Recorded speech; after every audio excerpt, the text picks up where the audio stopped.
I still maintain that I have the best lunch break screen on Twitch. There's maybe like a dozen of us that just pull out a fucking record player for lunch break.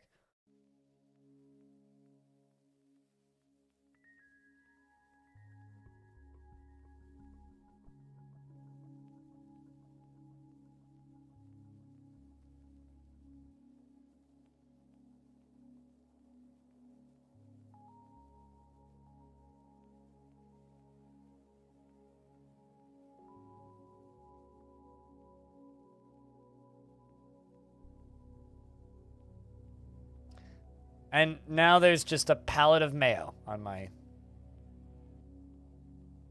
Discord. Thank you, Rock, for benefiting us with pallets of mayo. It's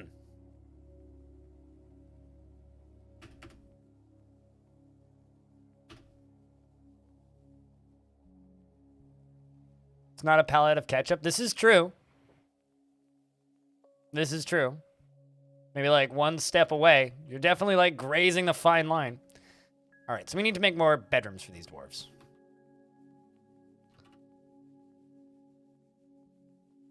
We do have plenty of beds made now. It's just a matter of getting some of these beds placed.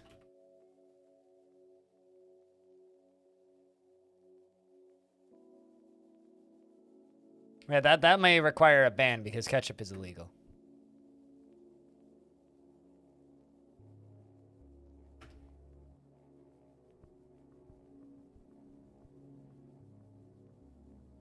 Everybody's naming all their hammers right now.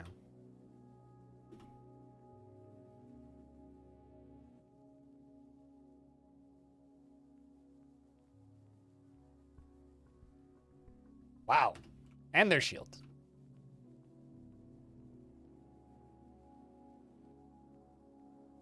I'm down here assigning beds, and they're just like, yo, we named a hammer. And I'm like, oh, cool. Good for you.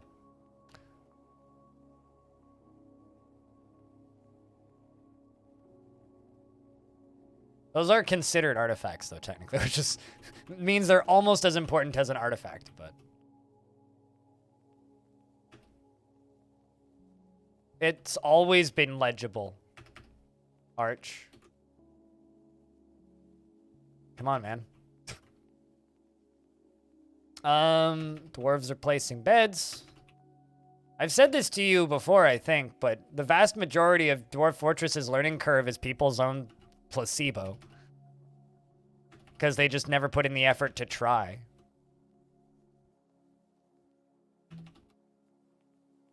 Here you go. This is just like an underground cave with water at the bottom of it. And we're in the cave.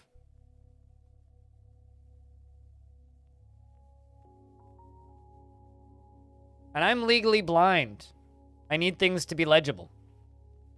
Also, how the fuck did I put 2 bags in there? Stop that. We have gold chests. I don't need you to use fucking silk bags.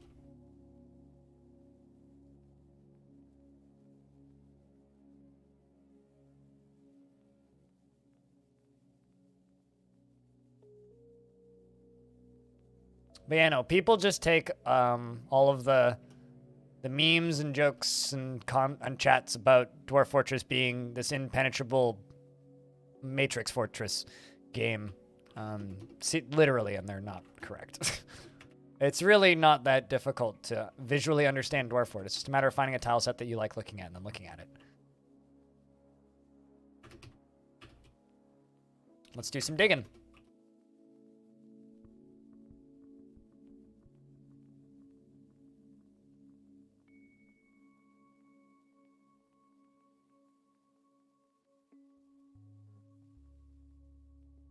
Same, which is why I don't read very much.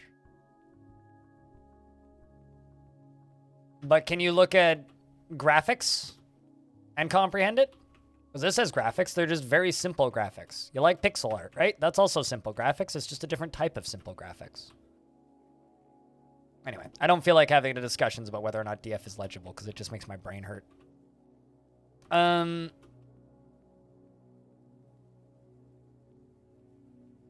But yes, I'm glad that you've finally come to your senses and realized that yes, DF is in fact legible. Just have to, you know, look at it a little bit.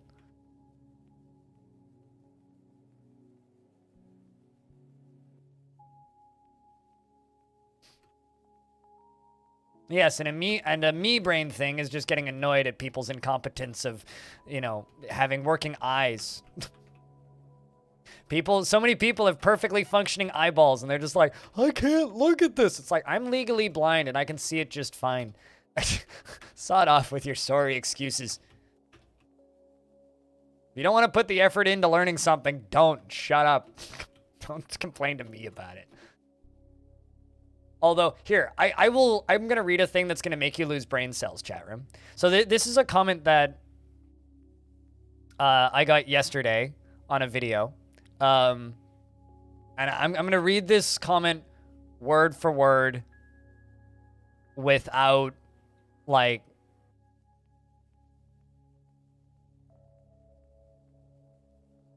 changing anything. I just need to find it. Where did it go? Where did it go? It was from yesterday.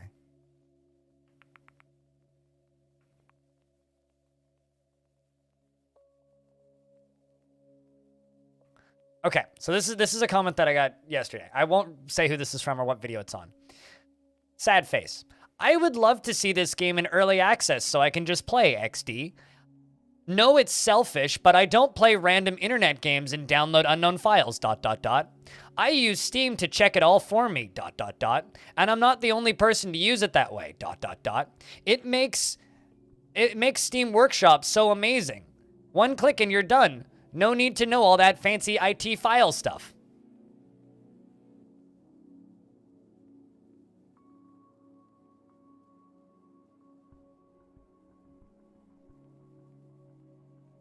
That fancy IT file stuff?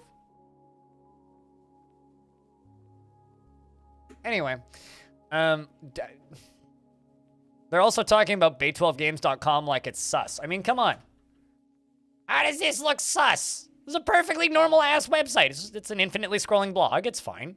But, like, come on. What's sus about this website? It's just Dwarf. Just click that button.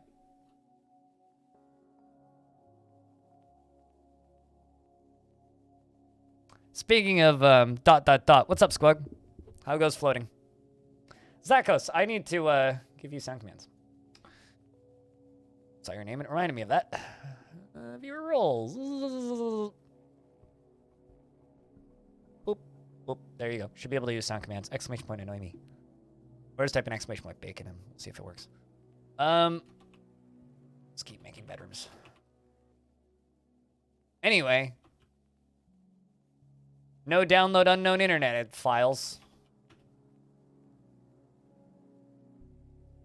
There's a TikToker that looks a lot like me. I'm sorry you had to use that website. I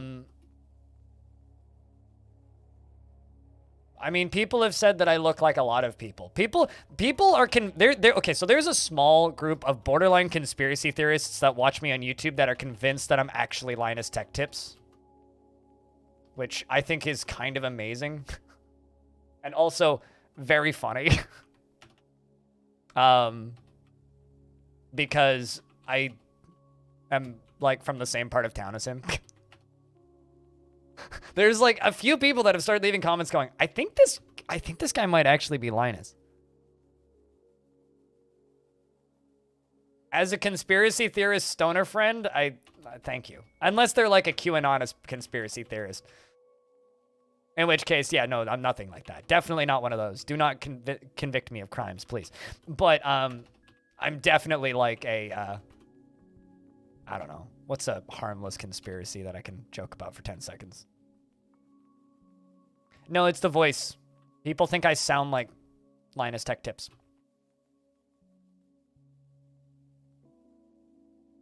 People think I talk like him.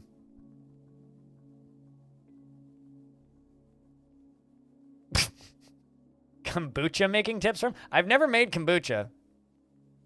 And I don't drink kombucha particularly frequently. Only when it's on sale. It's too expensive. Flat Earth isn't harmless. But Flat Earth is hilarious.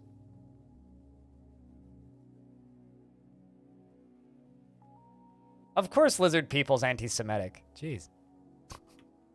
Yeah, I don't know. I'm not much of a conspiracy person. Like, at all. I'm the kind of person who likes reading about conspiracies just so I can pick holes in it and feel smart. Like, that's why I like conspiracies. I love reading about conspiracies. I don't think I've ever... Okay, Finland doesn't exist. That's a good conspiracy. I like that conspiracy. Finland doesn't exist. Finland is made up by fishing rights companies. Finland doesn't exist. Just go to Google and type in Finland doesn't exist. You'll find a Reddit thread. It's great. It's very, very funny. It's so stupid. That's a conspiracy theory I can get behind. The argument was so convincing that Bellinair, who's from Finland, my teammate, has agreed that Finland doesn't exist. That is a really good Reddit thread.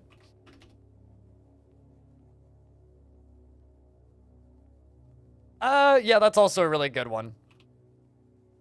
I've read all about the Stanley Kubrick supposedly directed the moon landing, which is just bonkers.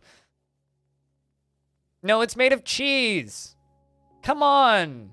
We all learned this in Wallace and Gromit. The moon is made of cheese. Jeez, where do you think they get Gouda from? Come on. That's why SpaceX keeps going up there. Jeez. Being silly. Where do you think Elon gets all his money? Cheese, Gromit! Cheese!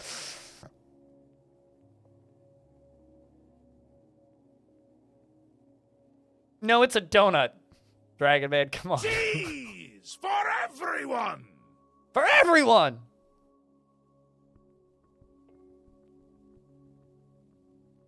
Anyway.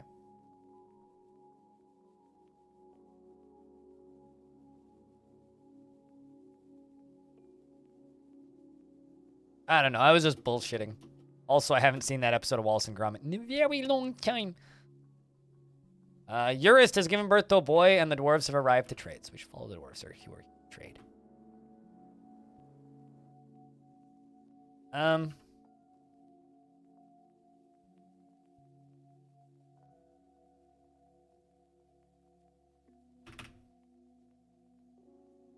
Sell them these gold rings and keep some more gold rings.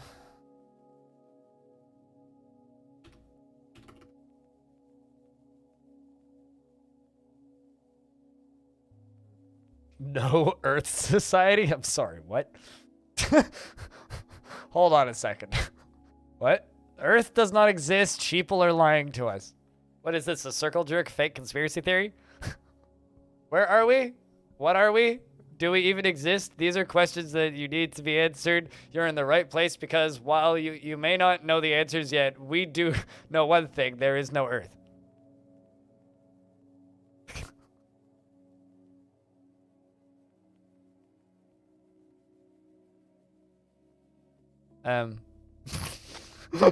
Okay.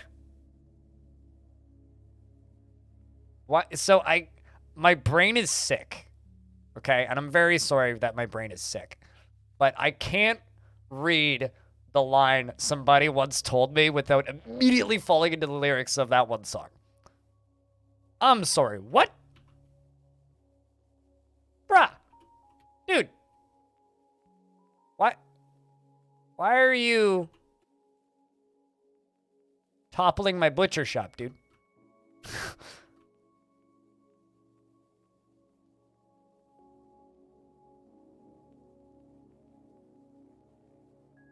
The fuck, man? My outpost liaison top. Anyway, somebody once told me that North Korea wasn't real and it's a place he couldn't fathom how such atrocities could ever happen. Exhibit A, Russia. Does your friend believe in North Korea yet? Sorry to all my Russian viewers. Love you guys.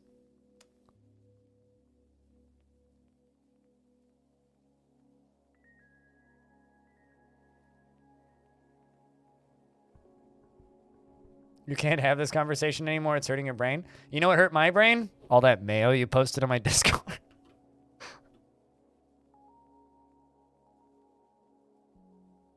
At least hurting your brain, it takes one to hurt one.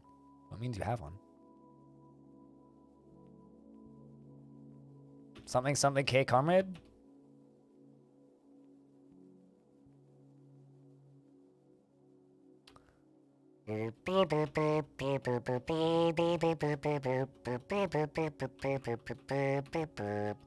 Fuck! All your fault, Chad.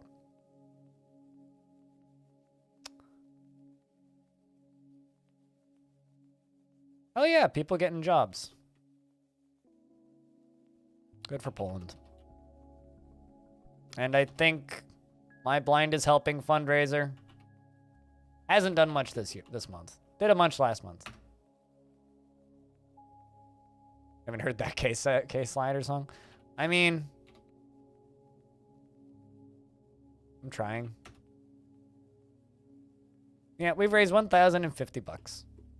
Last 50 was me. I'll probably chuck another 50 in next month.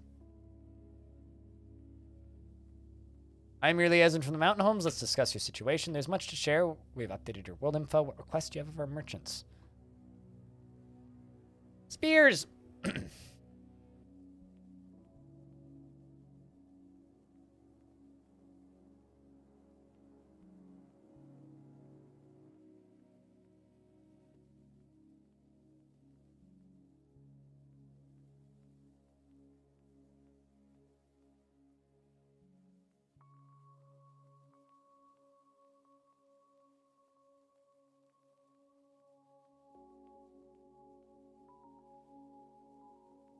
Well, Psychonautum's not far off. And farewell, spiky-haired Freed. I look forward to our meeting next year. Our fortunes rise and fall together. Dude. I'm still confused as to why that dwarf toppled my butcher shop. I mean, what did my butcher shop do to you?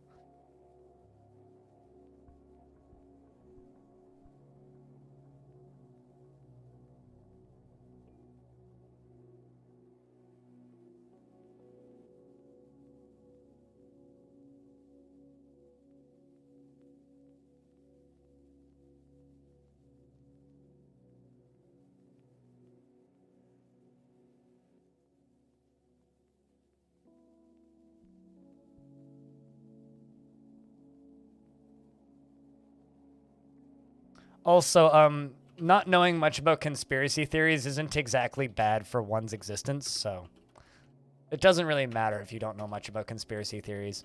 To me, I consider conspiracy theories to be about as real as any video game lore. So for me, conspiracy theories are human lore. It's like bullshit that we've made up to make our lives slightly more interesting. That's how I treat conspiracy theories. Except for the particularly problematic ones. That's just bad people being bad. But I do enjoy a good, stupid conspiracy theory, because if they're laughably hilarious and some people actually believe it, it's just kind of like watching Schadenfreude from a distance. And sometimes it's healthy to watch some Schadenfreude. Hello, Anander. How are you?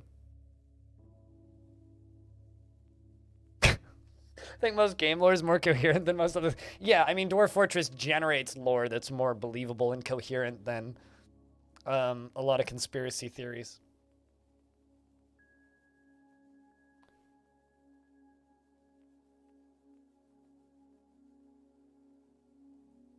So, you know, it just kind of... It is what it is. It is what it is. Also, I'd like to remind everybody, the reason my hair is down is because we now have a... channel points redemption thingy to make put my hair away or take it down. So hair is down because, you know, I'm metal as fuck apparently. And also creator. Anyway.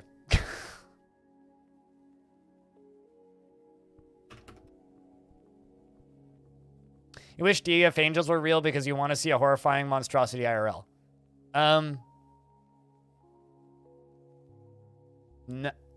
No. If you want to see a horrifying monstrosity, just go to /r/combat footage and you'll see many horrible monstrosities. You know, I remember listening to a 911 phone call recording, and it was a real 911 phone call recording on a real database of a lady asking if she could get COVID through the internet. We asked her if she'd gone outside in the last 2 weeks, and she says no. She hadn't left her house in it was like 41 days or something.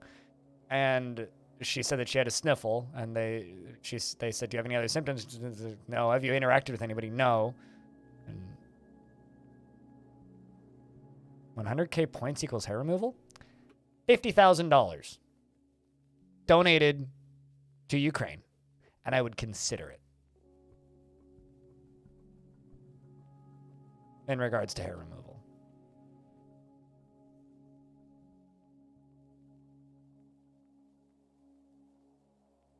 Because a helicopter was flying over at 2 a.m. I jumped on Reddit over my weekend and did like a dive into 100K points. You guys are massively devaluing the value of 100K points. You do realize that people redeem that 100K points thing like every other day, right? Like it's right there. Like you know that like fucking Stone has like 1 million plus. There. Exactly. It's like fucking Woodcode used to be rich. Check, and I get a round of beers. So you guys are vastly undervaluing the value of 100K points. Not worth that much. Maybe 10,000 gift subs. But no, I'm never cutting my hair. I've been growing my hair since 2016. Fuck that. If you want to give me large amounts of money, give me large amounts of money. And if you want to give to charity, even better.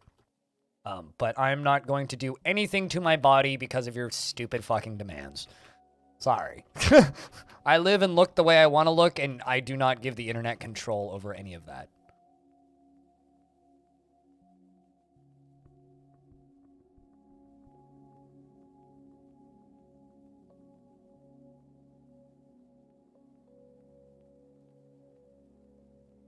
Autonomy. Autonomy, that's a good song. Boy Harsher's most recent album is good. Autonomy, they're on the move. They're on to me. They're on to you. You did the beard dye because you were too chicken shit to take the what? To shave the beard?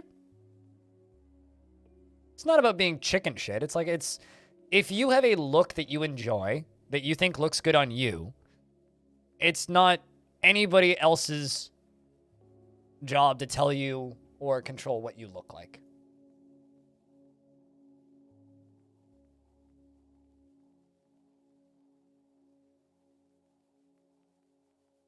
Eleanor just linked me a Finnish point and click about metal and beer. All right. Also, amateur. Hope your day is going well.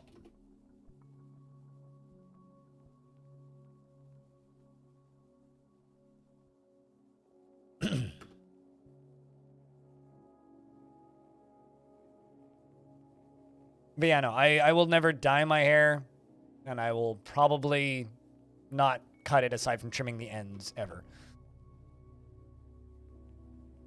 How's the fort? Pretty good. Just one really depressed dwarf. Working on bedrooms. A couple of forgotten beasts running around. Up on the surface, we have that little thingy, which can be completely sealed off with one lever pull.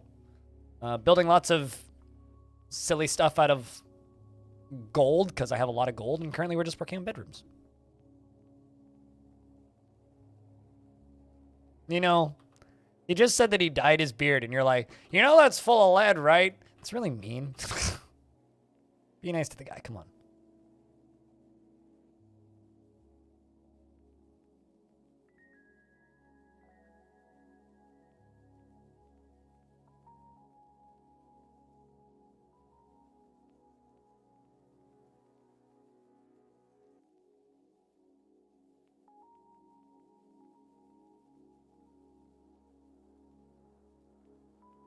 You used emo girl dye?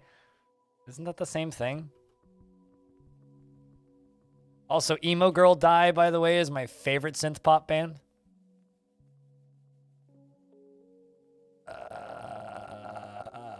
Brew. Brew. Drink from plant. 1 hundo.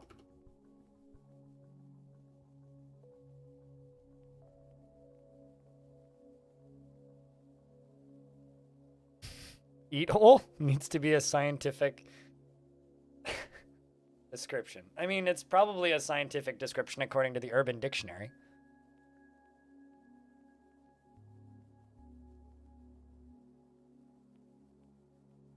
I have 71 doors. Jesus. Well, good to know that they actually got around to making those doors I queued up.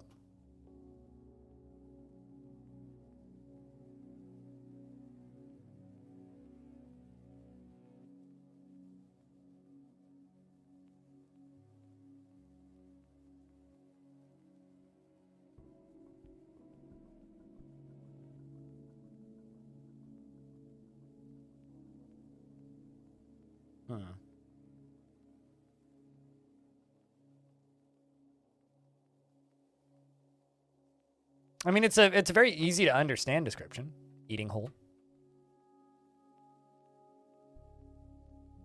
Your pen is flowing nicely. That's what she said? Who needs doors? People who need privacy. Like vampires. They need privacy. So that you don't know when they're sucking on somebody. Vampires and lot lizards both need privacy.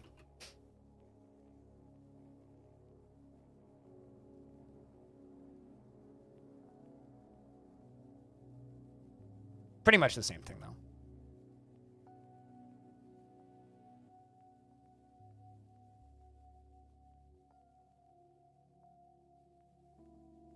Use that more often. Good lord, this whole chat has been infested with pens. What have you guys done today? Apparently the entire chat is into fountain pens.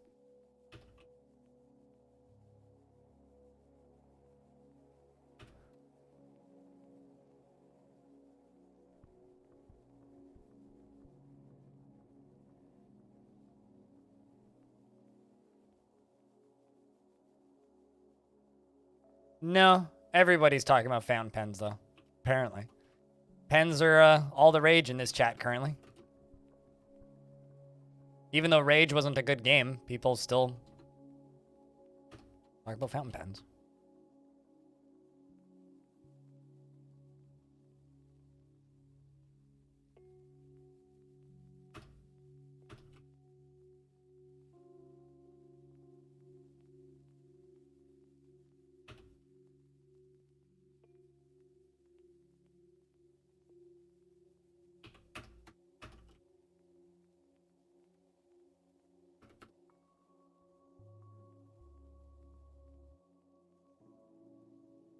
Placing beds.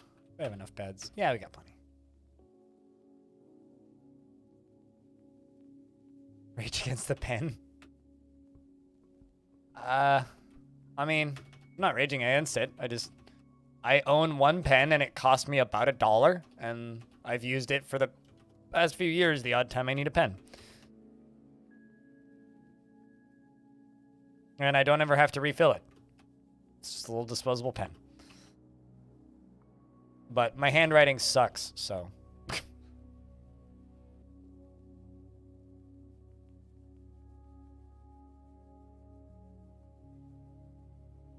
Morning, City.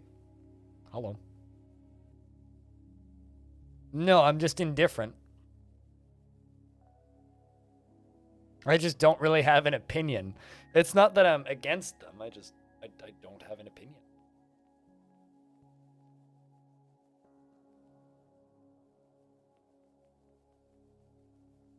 A mantis person and a brown recluse person? Where did you link that? Oh. Interesting. Where did you, I see it in my email. Where did you acquire those out of curiosity?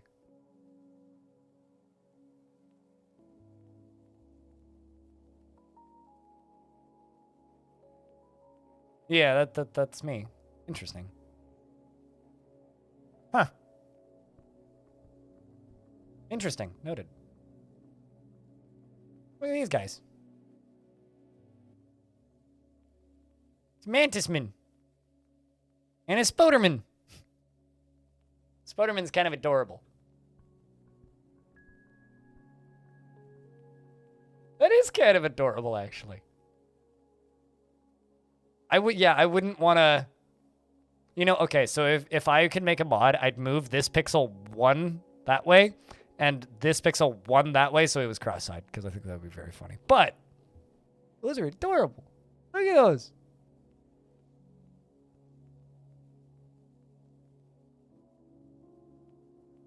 That is, like, I don't know. I really like that. That's really cute. I'm actually just, I'm going to save those. And I'm going to send them to, I'm going to post them in a place because I want to ask if it triggers a certain person's fear of spiders.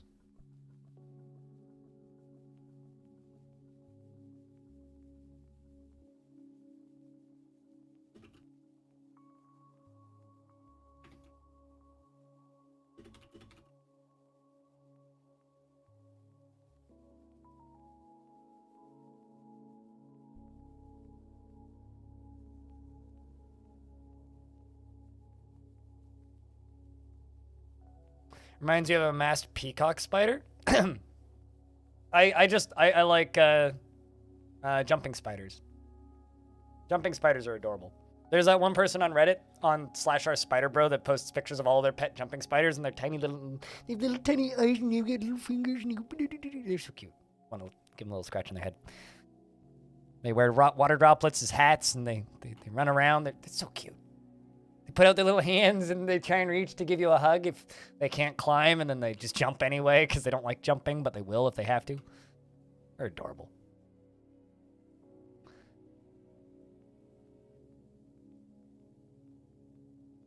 It's just my fear of Cthulhu. All right.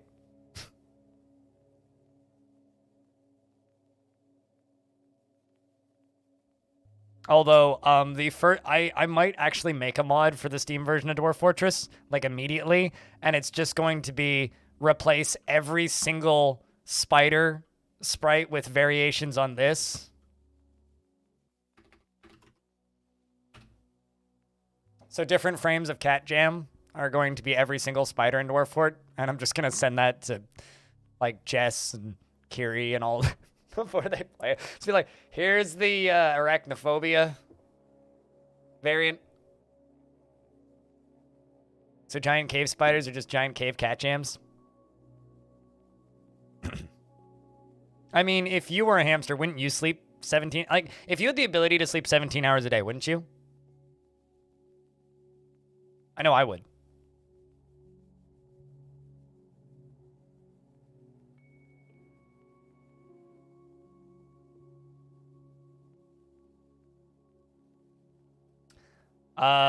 Hit orders. This screen. CCJ. And there is a W. Dwarves gather wood. Dwarves ignore wood. Dwarves gather, ignore. Gather, ignore. Make sure that's set to gather. Outside of that, I'm not sure. If they're collecting other things from the surface and not wood, they might be forbidden. So you could hit D, B, C, and they'll pop up as green if they're forbidden. And then you can unforbid them with D, B, C to claim instead of F to forbid. But hit O to get to that orders screen. That's what I would check first.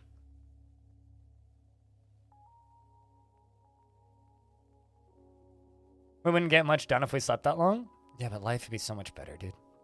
God, imagine how rested you'd be. But time doesn't work that way. I mean, try me.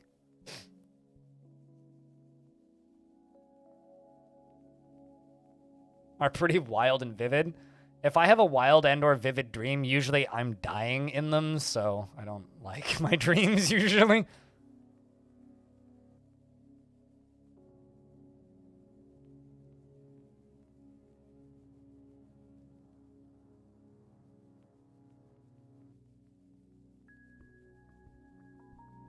So it should show gather. Yeah, it should say dwarves gather wood. If it's set to dwarves ignore wood, then they will just ignore it and not gather it. Aside from that, you need stockpiles for it, obviously. But if it says dwarves ignore wood, they will not go collect any wood.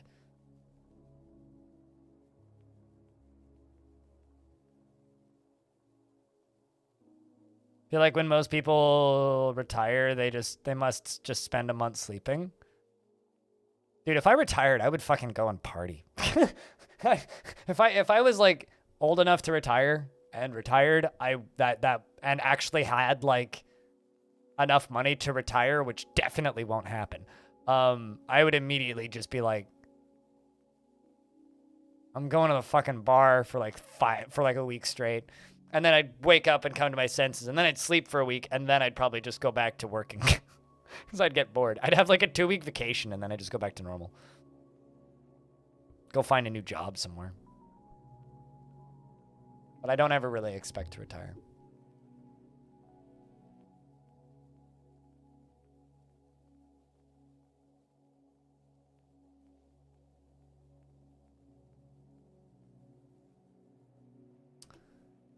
How is...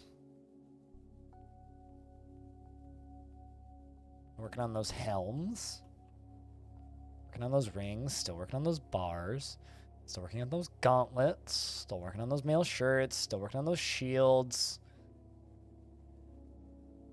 Still working on those breastplates. Let's check on my military. Let's see what they're all wearing. Steel helm, hell yeah.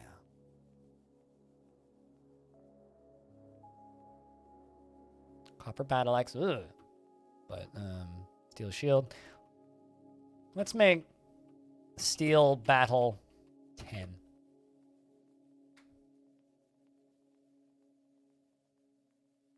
Where you work until you're eaten by something? I mean, dwarves don't have an economy. It's all just a time system.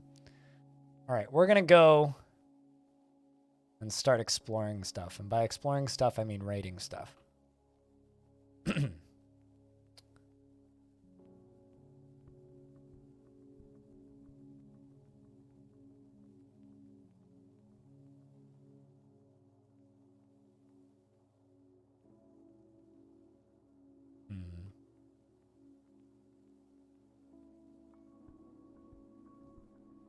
Actually, let's do this. We're going to raid this. I'm going to send Piggy Squad and you. I can't set any specifications. But we're going to go try and recover an artifact from there. Which is a slab. With the true name of a demon on it. Goodbye, dwarves. And good luck. Why are you coming back? Well, you're going to go pick up equipment. Great.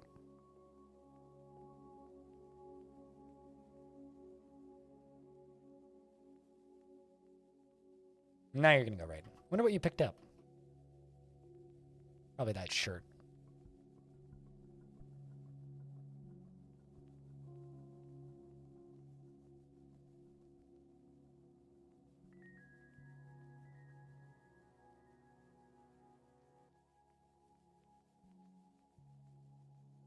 And there you go.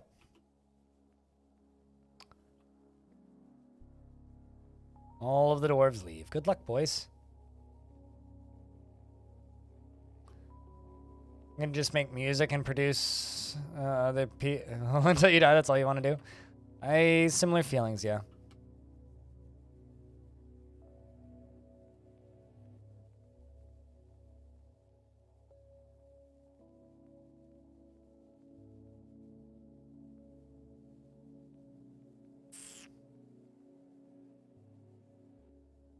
Get a huge modular synth wall. That requires, like, quadruple my life savings. Tiny synth rack. Just my life savings. Alright, so this outpost liaison's a problem. Just want to make that known.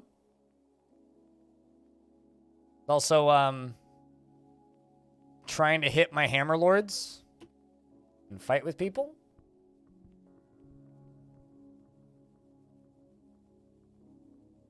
That is a problem.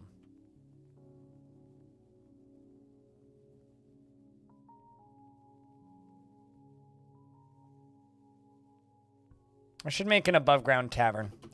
That's public. Should really do that.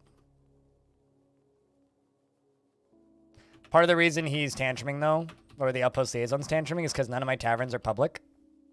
So I'm not actually letting him in the tavern to drink, so he's just drinking water while he's here. You know what?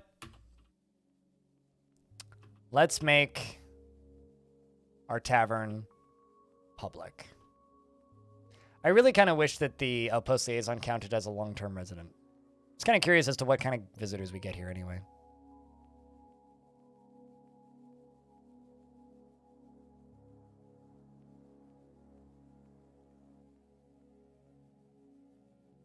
I'm kind of curious. How many dwarves don't have beds? Oh man, I still like the majority of them. All the green ones don't have beds.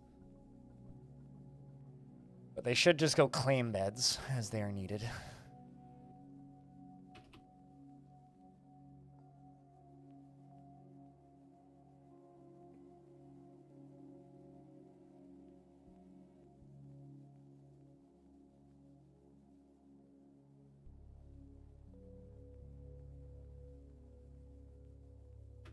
Let's just make this look a lot nicer because this currently looks really ugly.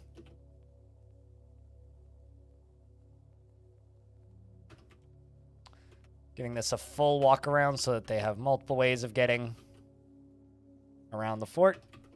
And don't necessarily need to take the straight lines. You can take the alternate paths if they like.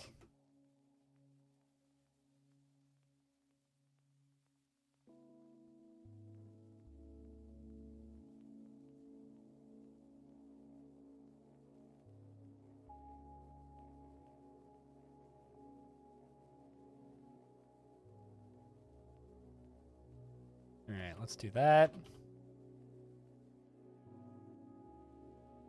There we go. That'll do. Bit roundabouty, but it'll do.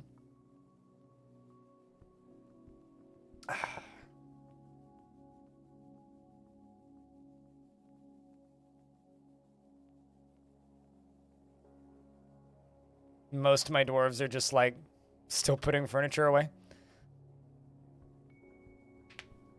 So much furniture's getting put away, they're like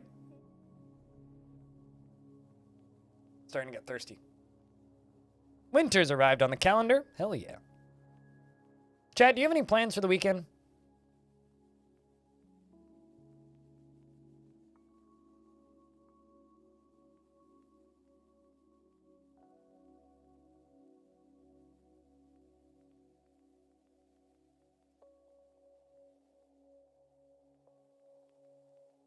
You wish. Not doing anything cool? Press F. Get groceries? That's a good plan. I would argue maybe even the best plan.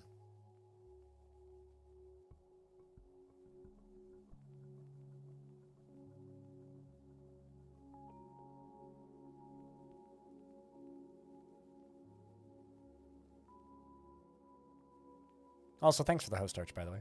Didn't see that.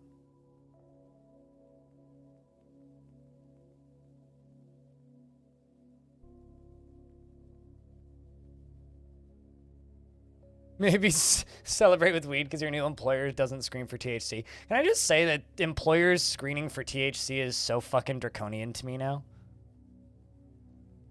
It's like, unless you're operating like incredibly heavy machinery, why in the world? It's the most ass backwards, like old fashioned bullshit. It just kind of shows my privilege, I guess, but it's like, wow. People still do that? So this weekend is kind of bleh because you won't be able to do anything next week. What kind of traveling do you do for work, if I can ask?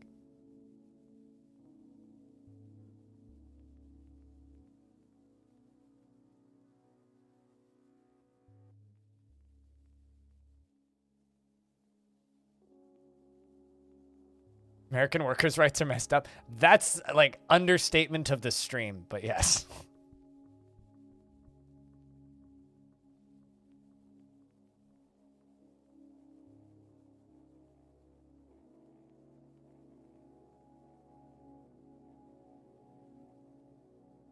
You're caught up on your homework? What the fuck? Why is that a what the fuck? Chat, Sui's caught up on her homework.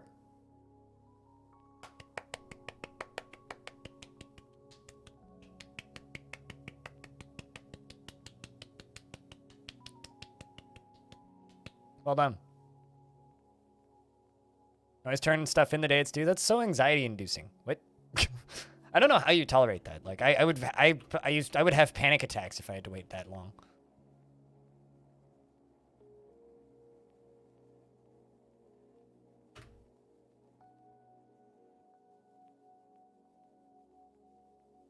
About how things work in the USA, the answer is worse than you could have predicted. Stop asking if things work in the USA, because as a Canadian, they don't. Things don't work. They barely function. Ugh, neck. But now and again, some base needs super specialized skill set, and only a handful of us are able to do it. So this time, you're just driving to avoid airports, so day drive up, spend the week at base, and then back, volunteered for it, because it's very different than your normal work. Travel will suck, but you'll enjoy the site. I mean, road trip can be nice. Goblin Criminal is visiting. That's not sus in the slightest.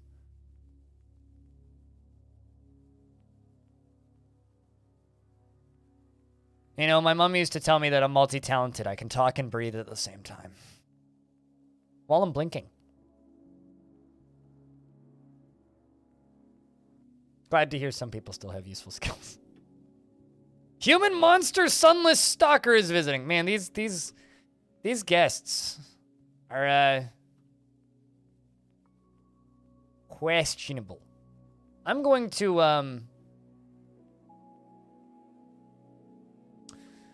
go back to that because I'm sorry, Outpost Liaison that's having a rough life.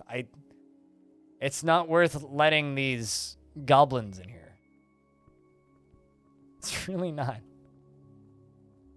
Last thing I need is Goblin Criminal and Undead. I like to imagine Goblin Criminal and Sunless Stalker both each have... I mean, Sunless Stalker just sounds like somebody you'd run into an alleyway downtown, but... Isn't always. I mean, it's profitable, which is nice, but to a certain point, it's actually more trouble than it's worth. Imagine being the only person in the world with a unicorn horn. Imagine your life. So that's my... Yeah. I can sort of relate, but on a much smaller scale. Because, ooh... Strange mood and immediately claims a Magma Forge. All right. All right. So withdraws from society. Where are you going? Bones? Gizzard Stones? Hematite Gizzard Stone. All right. That's interesting. I can sort of relate to having the unique skill set because I worked, and this is going to sound weird for a second, but it'll make sense in the end. I worked night shift in fast food for a really long time, right? The weird thing about working night shift in fast food, I need a jeweler's shop, is there are certain jobs that just nobody is asked, like, will be asked to do. So if you get good at them and you're the guy who gets paid to do them, everybody just, like, begs you to do that job all the time. And I used to be that guy who had that job, who had those skills. TLDR, I knew how to clean the fucking ice cream machines. So I would get summoned halfway across the city to do overtime on my days off sometimes just to clean people's ice cream machines that hadn't been cleaned in months. So I understand that feeling on a smaller scale, and I can relate that it does fucking suck. It's nice because sometimes you get to, you know, work in a different environment, but half the time it's just excessively inconvenient. And that's usually what it was like for me. It was just excessively inconvenient. It helped that, like, you know, I had to take public transit everywhere. So it's like if a location that wanted me to work, that was far as hell away from me, demanded I show up and do work, it was like, well, what if I just didn't? So we're going to start off by cutting some gold. Made of gold. I'm going to cut 2 of those. And then we're just going to go up to normal gems.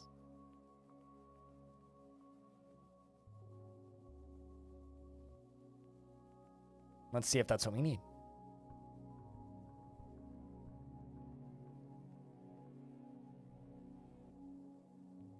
You know, that's not how it works, City Mat, in Canada. And rather than going into McDonald's bureaucracy, I just won't bother. Also, you need to be able to drive to work for those maintenance companies. So I should have done a lot of things with my life, and one of those things was, you know, been born in a situation where I can drive. But I don't live in that world, so.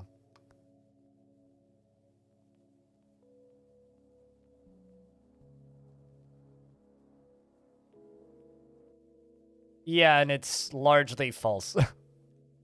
Very largely false. And completely inaccurate for how Canadian McDonald's works, because Canadian and American McDonald's are completely separate companies. And your McDonald's in Europe is a different company again, and Australia and that whole area is another company again. Just trust me. It's nowhere near as accurate as you think it is. Finding bars of metal, cut gems. I need more cut gems, rough gems. Rough gems. Cut gems. I think it's just more cut gems.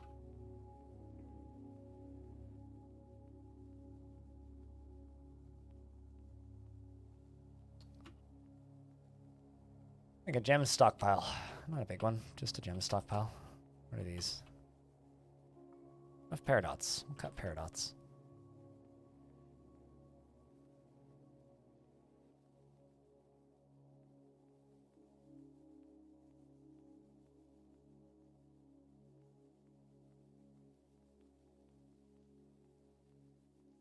There's elements of truth to that conspiracy when you're talking about McDonald's of America, but McDonald's Canada is quite a different company. Oh. I don't feel like digging into old scars. Just saying that I understand the feeling of being the only person who knows how to do a thing.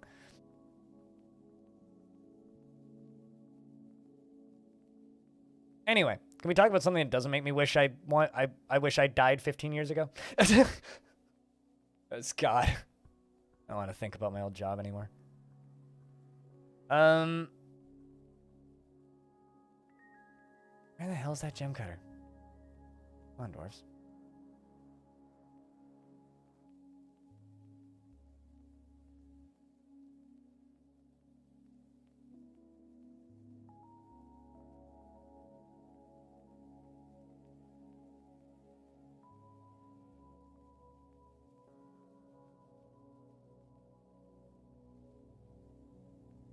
First time you realize the cave spider webs are filled with bat remains and other vermin, not just bats.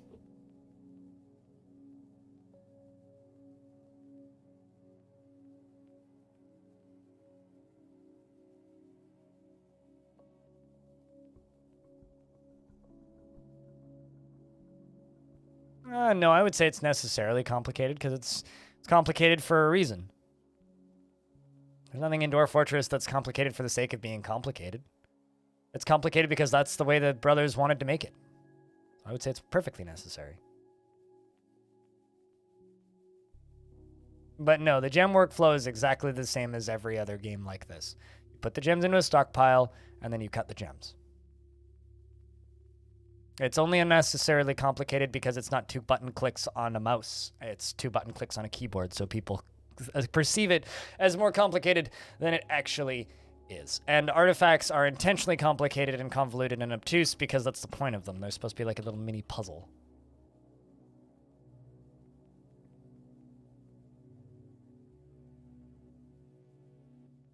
Need more trees. It's really not that complicated. Like, basic recipes in Factorio are more complicated. Like, unless you want them to dumb down the crafting in the game, but I don't think that's what you want.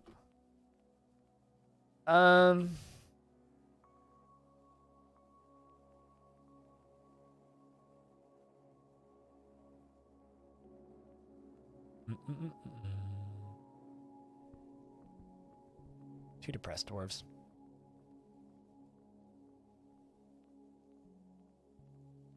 You have to tell them to cut specific gems? Yeah, because what if you want certain gems to not be cut?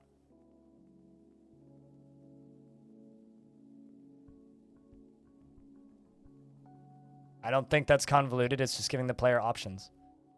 There's no situation where you ever need to say cut all gems. It allows you to be specific. It's a good system. Cave spider silk cloth, goblin cap logs, pig leather, octagon cut prices, 2 rough paradots, hematite, gizzard stones, and steel. Please be a sword. Please be a sword. Please be a sword. It's not going to be a sword. The only issue that I have with gems is setting gems, the job in the manager never goes down because there's a bug associating confirming jobs with already constructed items and encrusting items. That's my only complaint about the hell is he making? An artifact! And it's a magma forge, so I'm hoping for a sword. Speaking of swords, the Forgotten Beast, Rupal, has come. Russian monies? A great blob composed of steam. It has wings and it undulates rhythmically. Beware its webs. You know, it's not scary in the slightest, but it has webs, which makes it kind of scary. And it can fly. But it's made of steam. This thing's all hot gas. Gabe, is that you? Where's my stairs?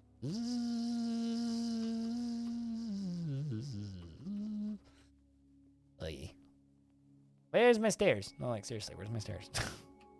Oh, there it is. It's literally in the middle of the map. Okay.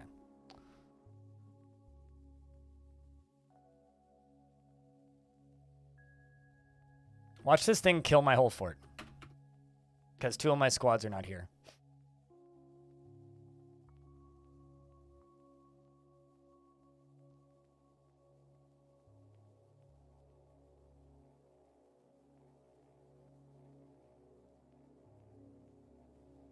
Man, there's a lot of Forgotten Beasts on this map now. Over here, you steamy sphere. Fob, the miller has created Duthner, a blocky steel high boot. Boo! And claims it as an heirloom. I don't even think dwarves can wear blocky things. Fun Duthner. It's worth 142,800 Zathal, the domain of guarding. This is a blocky steel high boot. All craft store ship is of the highest quality. It is encrusted with marquee cut paradots and encircled with bands of steel. This object menaces with spikes of hematite, peridot, praise, pig leather, and goblin cap, and cave spider silk. You did not know that raw gems have a purpose? There are certain things you need raw gems for.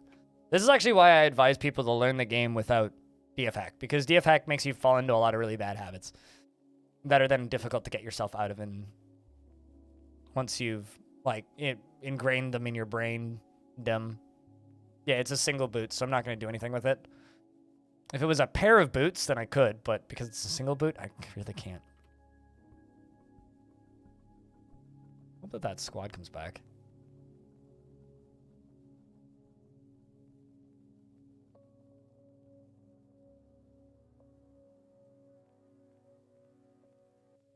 And wonder why everyone wants to sell you crap green glass trinkets. To make green glass gems in the millions, and then wonder why everyone tries to sell you. I mean, why? I wouldn't wonder. I would know exactly why if I did that.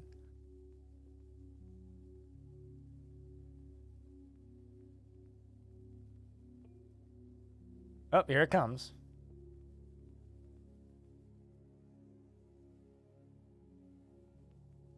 Let's see if the dwarves can kill it. I think they got it. The Forgotten Beast. The Hammer Dwarf scratches the Forgotten Beast in the body, breaking away a piece of the tissue, and it dies. I like how the Hammer Lord bashes the Forgotten Beast in the left wing with his silver warhammer, and the severed part sails off in an arc. The Forgotten Beast is caught in a cloud of steam. Dude, you're made of steam. He misses the Hammer Lord. He shoots out a thick strands of webbing, and is caught in a cloud of steam, misses the Sword Spear Dwarf, miss, and then is caught in a burst of steam, and they scratched it and it fell apart. Regarding raw gems, is because okay, so if you go, oh, cut all gems, and then you cut all gems, you'll power through all of your gems, right? And then you'll never think, oh, why would I need raw, like, uncut gems? There are things that you need uncut gems for. And then you'll never have uncut gems because you just did cut all gems. You over automate. It over automates the game so that you miss steps and other things, and it makes the game feel more complicated than it actually is. To me, that's like a really poor way to learn a game. And the game has lots of problems with that. I love how it's just water and then a wing somehow. It's kind of amazing, actually.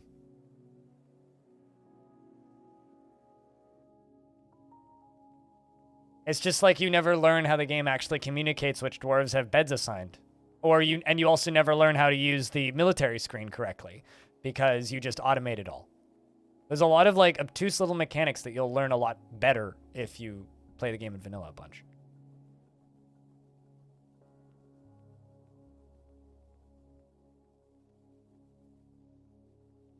Like, it's okay to over-automate the game, but over-automate the game once you know how the game works. A lot of people just over-automate the game before they know how the game works. And that just ends with you missing stuff. How does it communicate the dwarves have beds? Hit Q on a bed. The color of the dwarf. So, if you... I should set up hotkeys. If you select a bed, Q, right? You make it into a bedroom. Press A. Brown dwarves have beds. Green dwarves don't have beds. I had somebody arguing through their teeth in my chat a couple weeks ago that the game doesn't communicate at all which dwarves have beds and which ones don't. I was like, there's nowhere in the game it does that. It's like, what? Yeah, it does.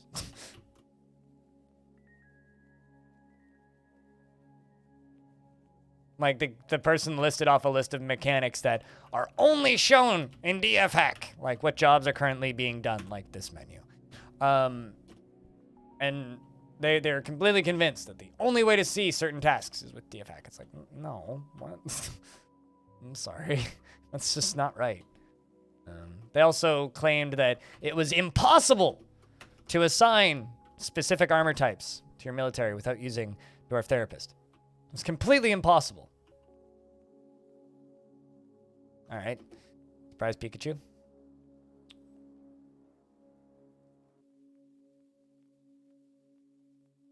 Hard enough that I remembered it.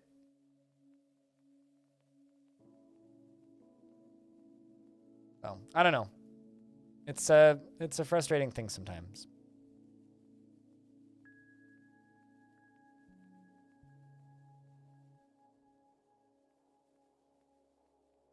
But whatever. Fortunately, people haven't argued with me about DF mechanics recently, which is nice. Actually, quite nice. I'm not gonna lie, it's quite nice. And I like living in this world of people not arguing with me about mechanics. They usually win. Unless it's Cupo. Then he usually wins.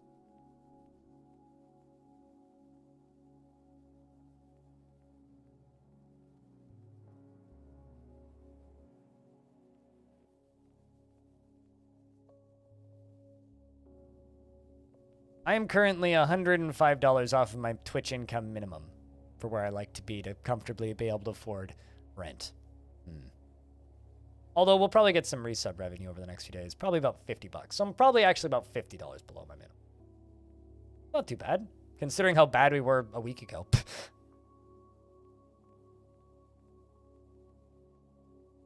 That's basically the amount of money it costs to pay rent and all my bills is my minimum.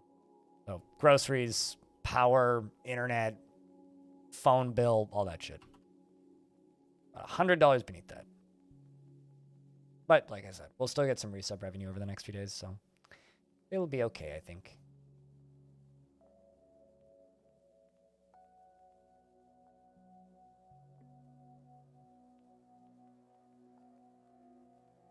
Hey, Piggy Squad and others have returned. Let's see how the mission went. So I sent these dwarves out to go try and recover a slab and maybe fuck around with some angels. Let's see how they did. It's a pretty long walk. The Crimson Joys searched crested castles and found nothing. Oh, well. Okay, I guess that must have been the one that I already finished looting then. I have to go back to the VOD to check. But where did they go? Guys? Oh, they took a detour. Hold up. In the early winter of 189, the dwarf Stukos, Frog, and the dwarf Ilral, Clasptens, the dwarf, and Mebzith, Grasped Basement, the dwarf, and Adil Orange, the dwarf, and Bastet, the dwarf, and Ficod, and Infinity Simplex, and the dwarf Mythos Hambloco, and Eusteth, where's the end of this? Basically, the whole squad it lists off. Caroused with the heavy butter in plain charm. So that slab got sold to these humans. So, okay. So I think we looted that slab. I was curious to see if it still had like angels down there, but looks like that slab was sold by the dwarves in Mothfall to these humans. And so we're trying to convince them to give us the slab. And then we went somewhere else and we asked about it. And then we went somewhere else and we asked about it. And then they went back home to the mountain home and asked about it.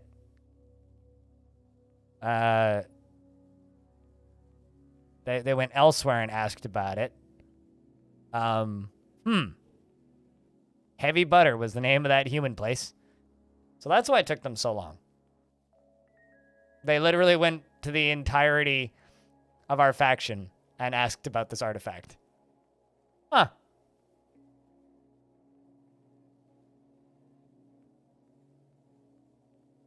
They think I was a secret DF hack user? No, I wasn't playing Dwarf Fort at the time. I was playing something else. It was an evening stream, Axon. I was just ending the stream, and I didn't have the game up and running. It was like a 2-minute argument, and then I opened the game up and showed them.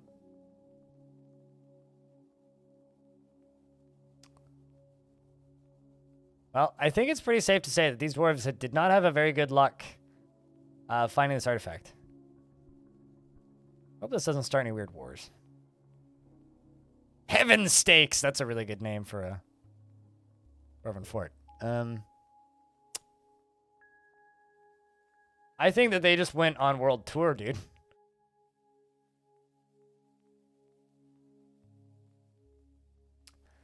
Does it matter, Stone? Yeah, but also, like, does it matter? It was just an anecdote I mentioned. Move on. Are they following the band? I hope so. They're putting the band back together, clearly. The Frilly Dumpling is a really good name.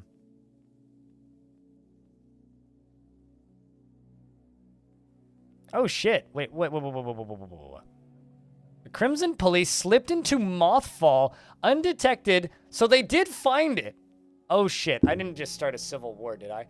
They slipped into Mothfall undetected by the defenders of the Crimson Pulley. The forces of the Crimson Joys searched Mothfall, and the Crested Walls was stolen from Mothfall by us. The beliefs abridged, so we also stole a bunch of books. So I just stole a bunch of shit from my own fort. Well, they succeeded.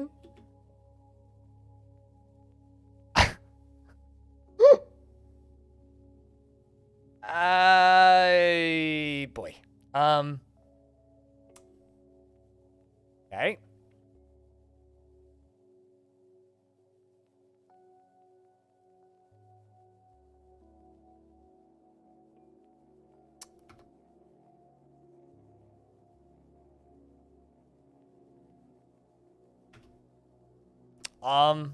Not at war with our home faction currently. So much for rebuilding this faction. Well, it won't be the whole faction, I think. And I can't even save scum this because 2 hard saves have happened. Although we were undetected, so they don't know it was us.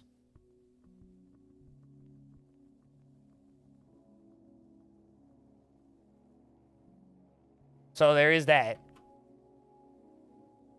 I'm just going to give them a lot of gifts next time they come by. They don't know it was us yet. Shh. I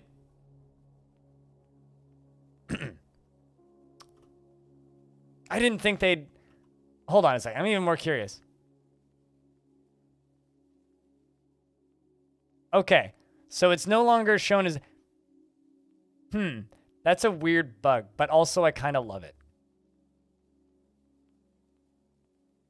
I kind of love it.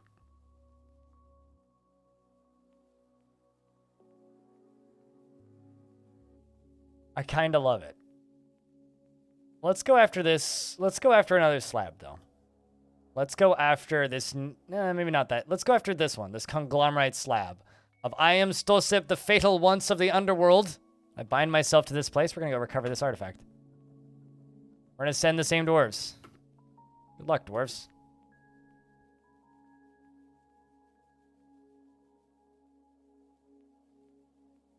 Besides, it'll just be the faction attacks us, not the whole world. But, I mean, so, okay. If I throw this whole faction into civil war, we watch its downfall gleefully, and then we join a different faction in this world. Or we generate a new world. One of the two. But regardless, oops. I didn't think it would end that way, okay? Kind of thought it would be a little smarter. But, oh well. I mean, we live with the mistakes that we sow, I suppose. I really just assumed that it went back in the time, but...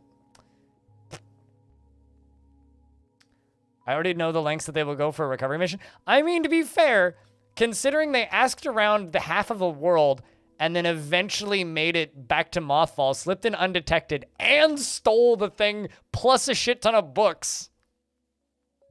That's kind of amazing.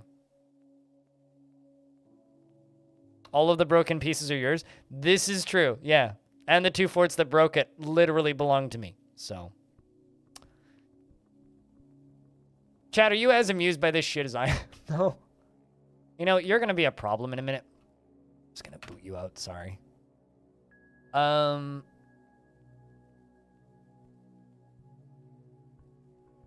Check out my collection of slabs, though. Assuming it even made it into the fort. They're going to go raid Mangy Death now.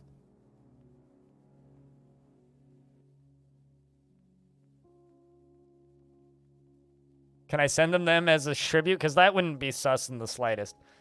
No, I'm just going to give them a shit ton of gold rings as tribute and hope that they forget. Sup, Pablo? I just accidentally stole an artifact from my own faction. How's your day going? Hopefully better than mine. We also killed a steam water balloon. Forgotten Beastie.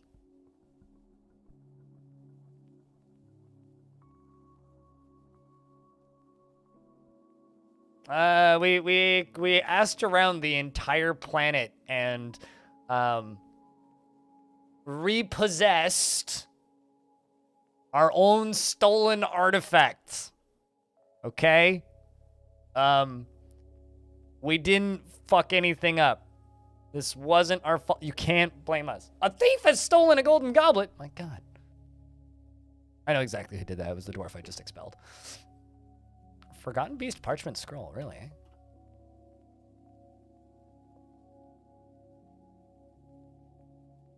Want to know what's written on that Forgotten Beast parchment scroll. Holy crap, you've got a lot of rings on. This is a Forgotten Beast parchment scroll. The rollers are made from Sespertine. Written on the item is an untitled leather authored by Burr. Crazy Rains. Crazy Rains. That's got to be a good story. And it concerns the worthlessness of eloquence. The writing is artfully flashes through seemingly disjointed topics. And it moves quickly from subject to subject, and it's passable. You want a tour? As long as it's not a 3-hour tour.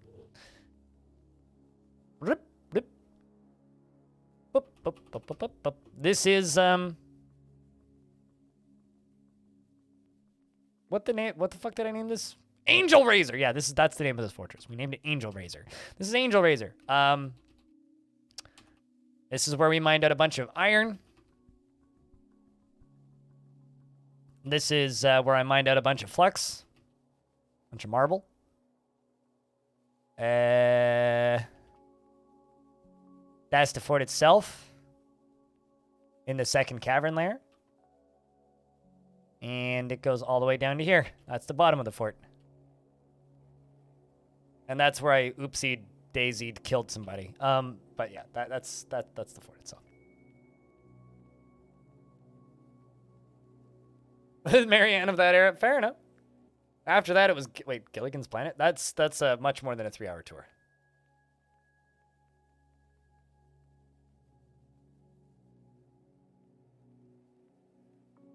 You know, I can do some dumb things with my hair when my hair's down. It's true. I did this all today? No. I started yesterday. I did most of it today, though. I did, basically, like, the digging down to the magma forges yesterday. Everything else I did today, pretty much.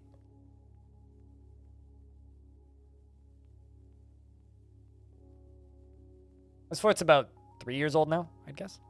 Around that? Something like that. All right, so we don't actually have the slab. So maybe we didn't recover the slab? I don't know. We'll know after we trade with the what's it called? We'll know after we trade with the humans. We're at war, most likely. Because they'll gossip. And this map has... Actually, I should do something. This is kind of dumb, but I should do it anyway. I'm also going to go up to the surface and gather plants real quick.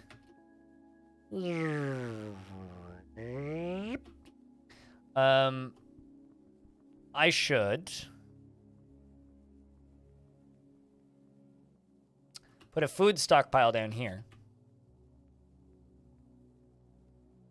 And, only put drinks in it. But the reason I'm doing this is because there are gnomes on this map. And I would really, really, really, really, really like those gnomes to come back.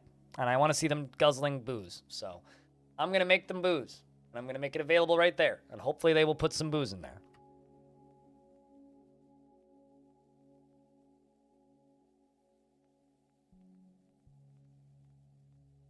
Mostly because I think that it's really funny that they show up and drink all your booze. And I kind of, I don't know. I like gnomes. Gnomes are awesome, in my opinion, so.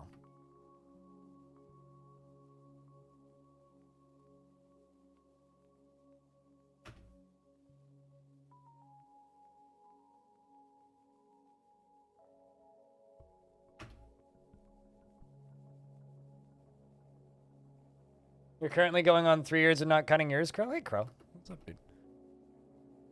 It's weird, because I don't generally wear it down, especially when I'm streaming. So. But this was a by popular demand thing, so here we are. Wearing my hair down.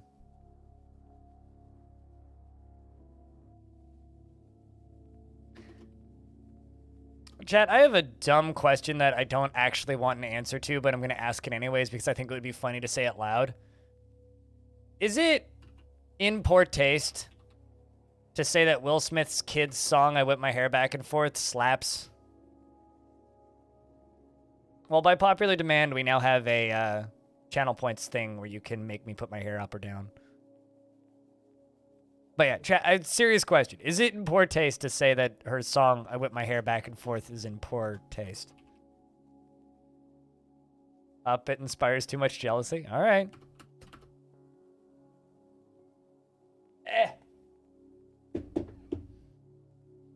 The wet season's arrived.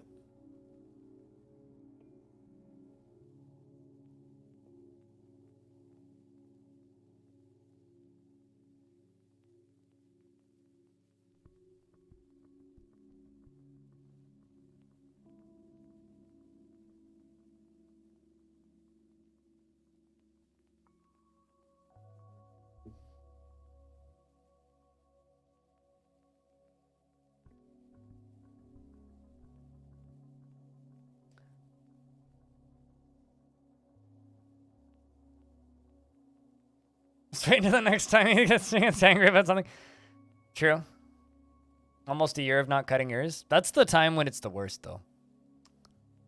It takes like 2 years for it to get good. It's very low-hanging fruit. So what you're saying is I shouldn't be slapping this apple constantly. Hypothetical apple, naturally. I don't actually have an apple to slap. I'd have to go to my fridge to get an apple to slap. Also, I think that we should petition to change the name of Snapple to Slapple.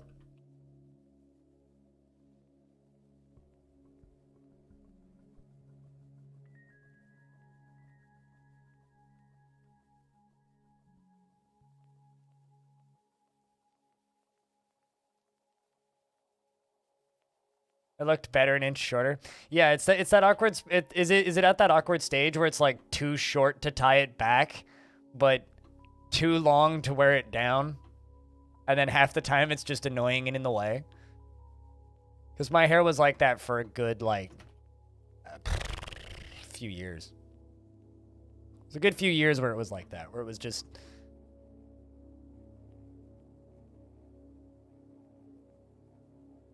It was just kind of annoying for a good while there, but once it got past that point, it became real nice. I'm happy I have it now.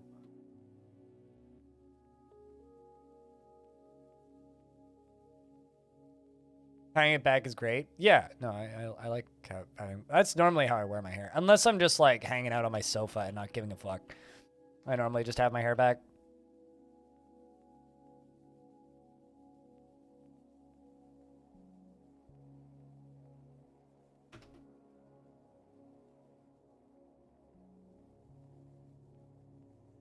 Also, to be clear, that song doesn't slap. I just wanted to ask it for the sake of the joke. I think that song's actually kind of bad, but...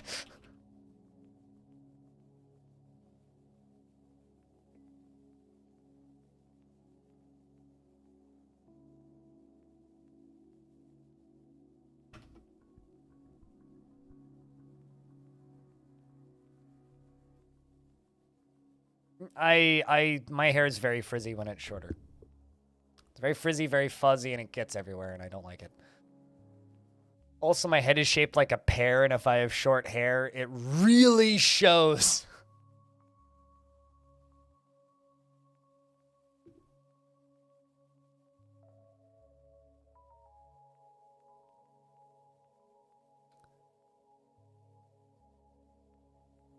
I'm really curious about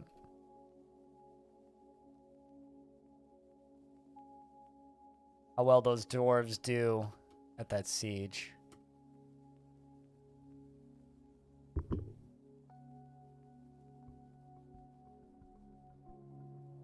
You mean people saying that things slap won't last? Is that just like saying that things are cool won't last? Critty? Or, like saying that things are rad won't last? Or like saying things are wavy won't last? I'm trying to think of words that people have said. Oh, that won't last, yet people still say them. Shit, that was bad timing. Well, a goblin siege has arrived. That's not a small one either. A vile force of dorks have arrived.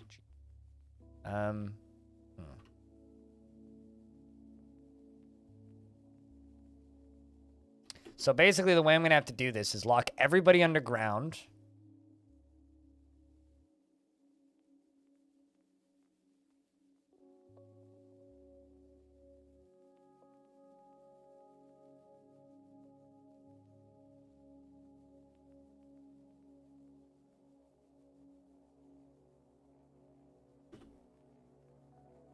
Lock everybody underground. Before somebody gets launched. Well, maybe not.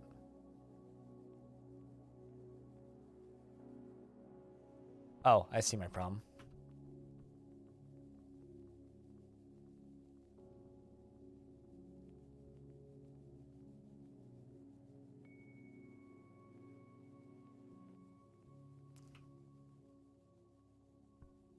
I'm sorry, pardon me, Coolday? I had to read that twice, and I'm still, like, wrapping my brain around it. All right, pull that lever.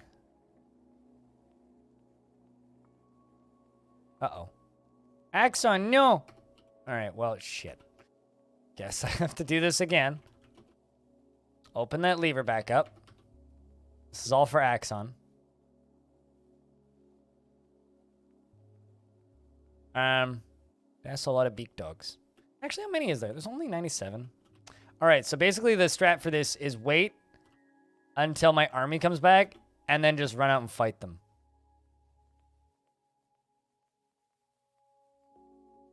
Quantum slap is indeed a term in quantum mechanics, yes. I've heard that term before. For a second there, I thought I saw a dead dwarf in the middle of that mess.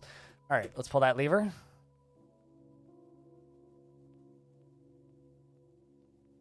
Sorry to the turkeys and the ducks that are outside. So there's not actually that many of them.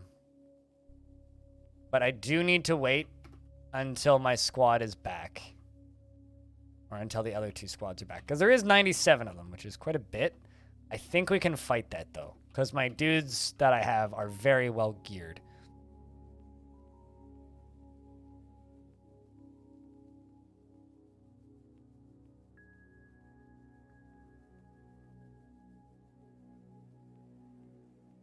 I'm sorry, what? Oh, I guess they got sniped off the wall. Well, that's distressing. Damn, imagine being up on the wall and then you and your baby just get sniped off of it. Because they were going up here to do some constructing. I guess they got sniped. Fuck. You're just a nuisance everywhere? That is not right at all. Very much disagree with that. Absolutely not a nuisance, what?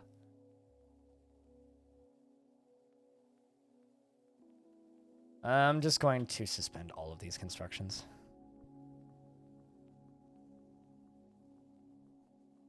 Very much a coincidence.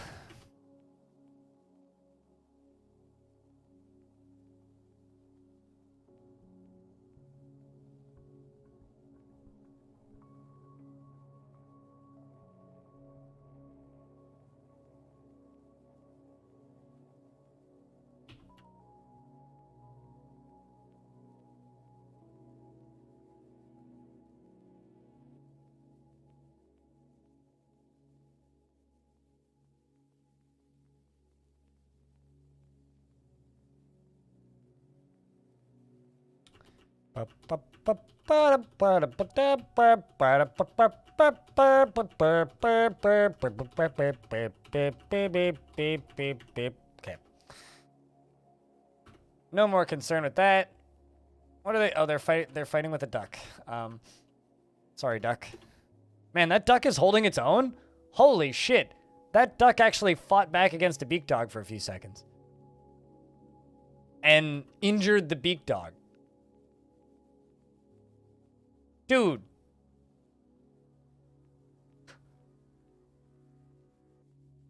The duck bites the beak dog in the upper body, denting the skin and bruising the muscle and bruising the left lung. I mean, he's dead now, but I think that Zenon Bomrek, the Drake, needs a statue.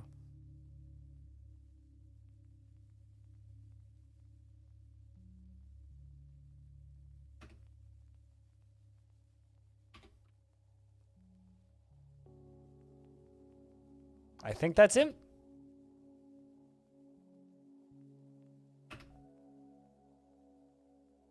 You nominate you nominate a statue in the duck's honor? Yeah, that duck like took a chunk out of that dude. Oh man. And okay, so a forgotten beast, Ost. Arid has come, an enormous quadruped composed of grime and filth. It has wings and it undulates rhythmically. Beware its deadly spittle. I don't think that can get into my fort, but it's right next to the other forgotten beast, which is a gigantic three-eyed serpent. It has mandibles and it undulates rhythmically. Its eyes glow chartreuse, and its blue scales are oval-shaped and overlapping. Beware its deadly spittle. Beware its deadly splats, because they're about to hit each other, I hope. Come on, guys. Fight. Yeah, that's what I'm talking about. Look at this. Oh, well, so now it's, well, I mean, the forgotten beast bites the forgotten beast in the neck, and the severed part sails off in an arc. Well, he bit its head off. So, congratulations, Snaky. You bit a human apart that was made out of grime and filth.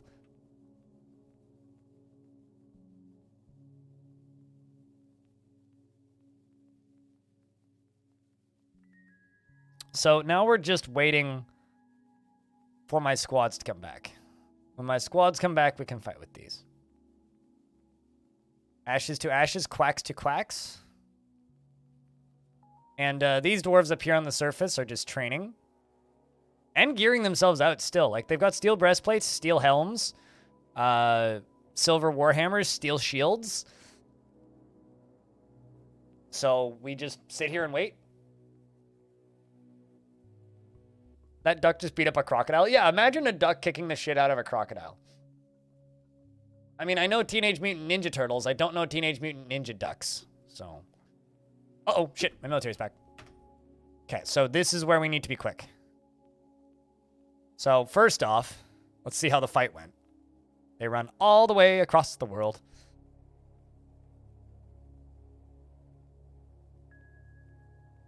We attacked the Burial of Virtue in an unknown civilization. The dwarf Mestos Hembloko led the attack, and Mestos unrolled a brilliant tactical plan. And the attackers had a strong positional advantage in canker healing. Well, it's good to hear that canker is healing. In 190, the influential tomes led by the dwarf Kolorb clashed with a single Stumeb's Bane in canker healing. In the early spring of 190, the silvery rings by the dwarf Mestos Hambloko clashed with 50 Shmeb's helpers, slaying 10. The influential tomes led by the dwarf Nomol clashed with 25 soldiers of disease in canker healing, slaying 9. The influential tomes led by the dwarf Nomol clashed with a single Stumeb's Bane. The silvery rings led by Hambloko clashed with 16 soldiers of disease, slaying 10. That's always 10. Seems to be whatever those two critters are. And seems like the last fight was the influential tomes led by the dwarf Nomol clashed with a single Sneb's Bane in canker healing, and it was fine. And the silvery rings ably clashed with 14 Sneb's helpers, slaying 9. 10's a good number. It means you can count your fingers. Yes. All right, so my military is returning, which means I need to jump down to here, lock the dwarves in the burrow, open the fucking door. Well, actually, yes, we're going to do it that way.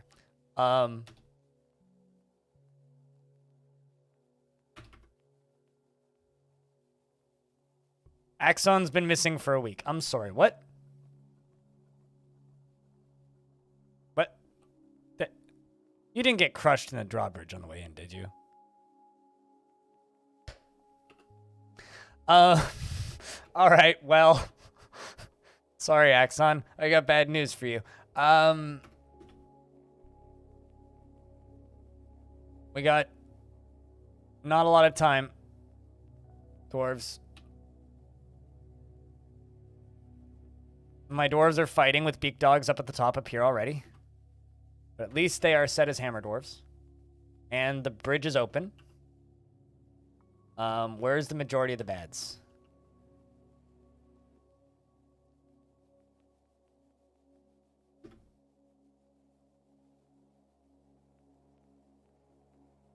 Here comes my military. Here comes the dwarfs. Doo-doo-doo-doo. Here comes the dwarfs and violence. And I say, it's gonna be alright. Alright, so my other dwarves are entering the map. That gaggle of goblins is walking away. My actual army is re-entering the map. Who's killed some helpers in canker healing. So have you. Which means these guys just fought with fucking demons, which means this should be a piece of cake, theoretically. I'm also going to turn off the burrow. I'm going to jump down to all of these dwarves that have no jobs.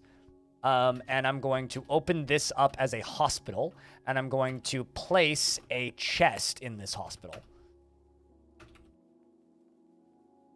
Because there is an injured dwarf on the ground here who has lost their ability to stand, and they require crutches and a diagnosis.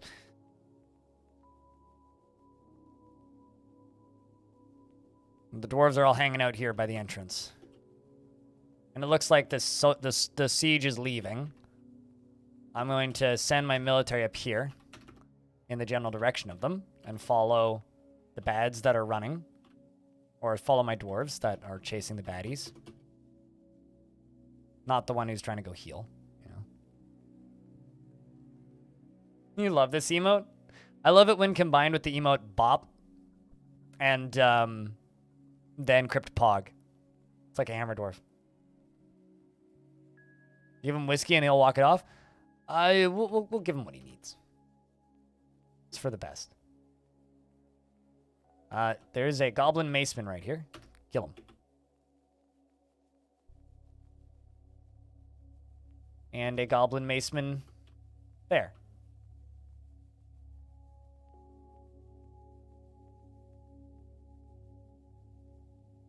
Let's go get that maceman and that axeman.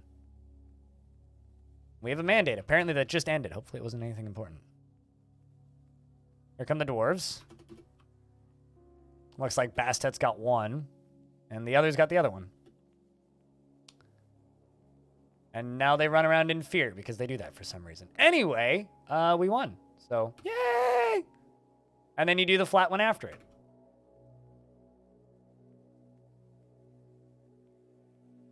Anyway, I'd say that fight went pretty well. We didn't even lose any military dwarves. We did lose some non-military dwarves. I'm sorry, I'm not actually sure how Axon died, but he went missing. We know that much. So, sorry, I guess, is the answer. Time to fill up some coffins, I guess.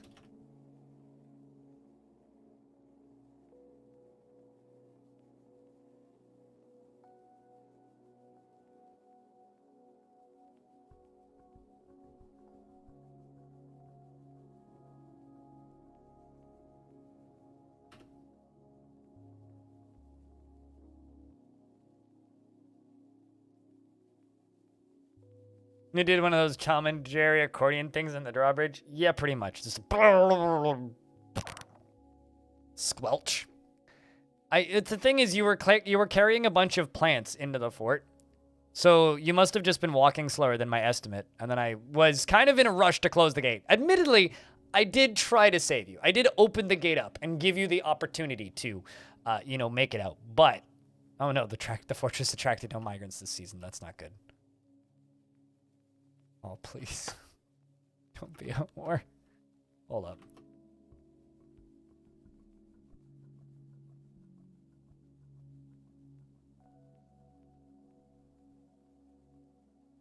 It's Axon Pesto. Axon Pesto. It's Dwarven specialty.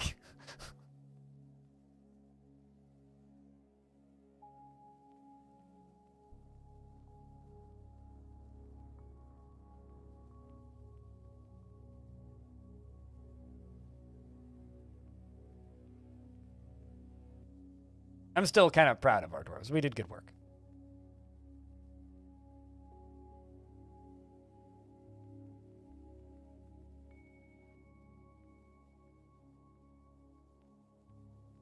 Although I'm still convinced that if we accidentally started a civil war, I'm going to be both really sad and also very amused at the same time. I've been here like trying to rebuild this faction. Finally, there's suddenly accidental civil war. Oops, I accidentally civil war.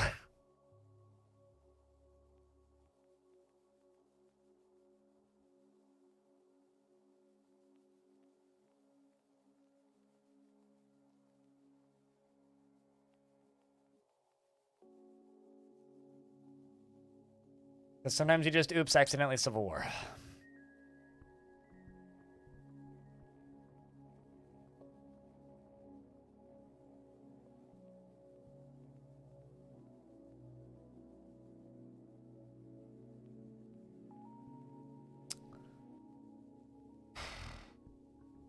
Boy, oh boy, oh boy. Not my proudest moment, I'll put it that way.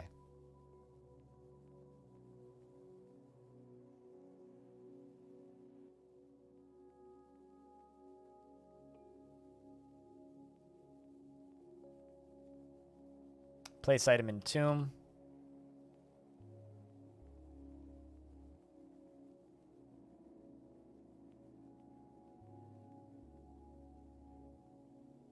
Who are you carrying? Aban. I'm actually not sure who that is, but...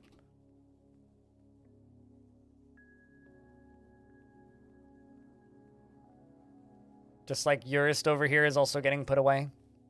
F's in chat for those that died, chat. But, round of beers for the dwarves that valiantly, and I do mean valiantly, defended us against the onslaught of goblins. I'm gonna make 3 crossbows. Eat me. I'll make you 3 crossbows. After I pour some coffee. Silver crossbows, though. Sad kazoo salute. Can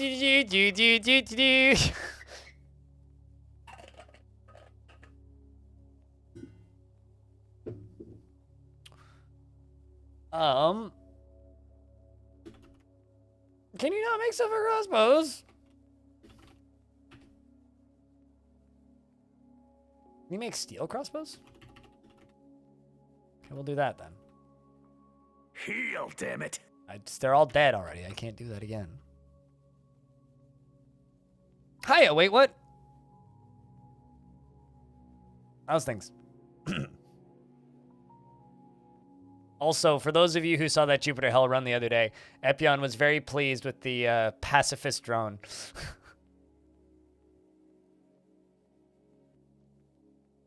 Apparently you can't make silver crossbows.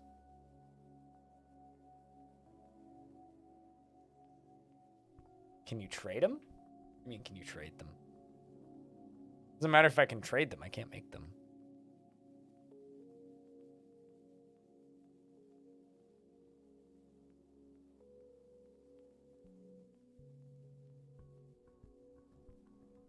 Yes, the pacifist drone.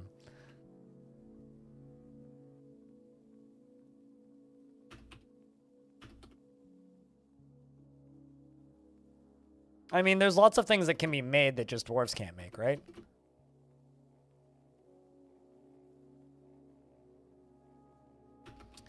Claiming all of the extra gear.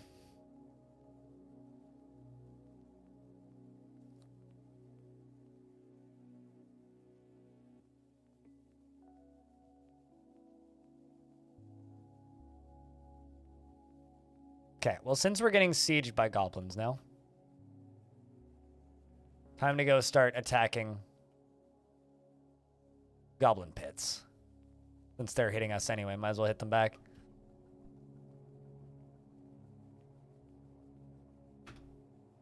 Go get him, piggy squad.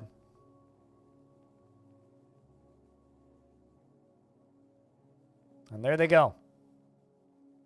Wish those dwarves luck, chat. Another forgotten beast. Good lord. A forgotten beast, Jeanette, has come. A hairy mite. It has a round shell and it appears to be emaciated. Its plum hair is short and even. Beware its noxious secretions. My god, this fort doesn't want to give me a break. Also, it might be a mite, but it also might be stuck. This might be stuck, chat. That mite is very stuck.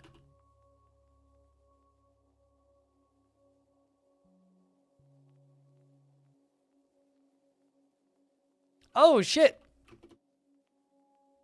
There's the Prenolio. The slab. That's gonna go here. That I stole from my own faction. Whoopsies. Sorry. Swear. I didn't do it. Maybe you did.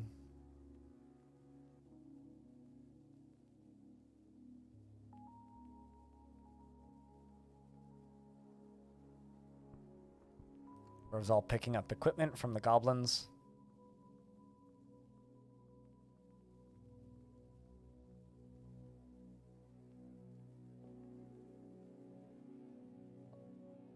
All of my swords and shields and such are just getting named right now. I wonder how many kills that hammer has, Ral. One big dog. Killed one big dog. How about you, Nomal? 2 kills. A giant leopard gecko and a troglodyte. Hell yeah.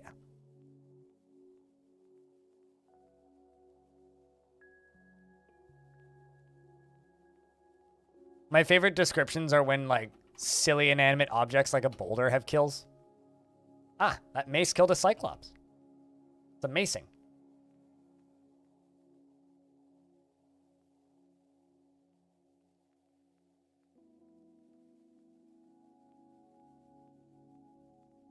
We'll just let the dwarves run around right now because they're all putting their stuff away. Not a bad fight, though, I say. Not a bad fight.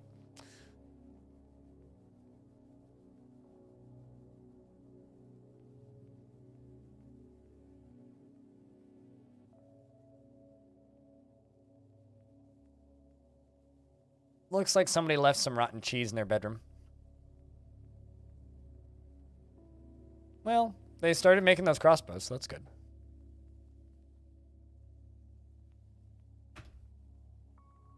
I like how I have a large rat and a giant rat that both need to be slaughtered in my cages. That's kind of funny.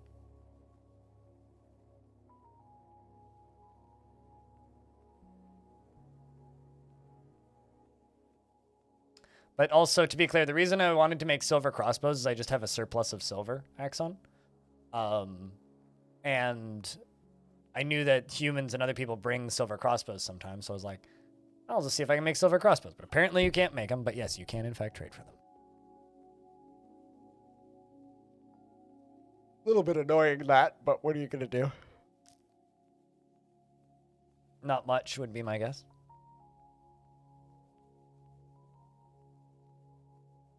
Kind of sad that none of my named dwarves have made it up into royalty yet.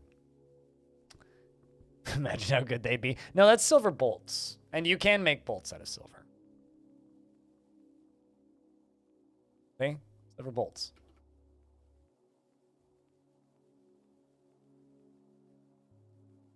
But yes, they would one-shot a werewolf if you had a silver crossbow with a silver bolt, I would think. I've also only ever seen one werewolf once in Dwarf Fort. My entire time playing Dwarf Fortress, I've seen a single werewolf. Poor guy wasn't even in a relationship.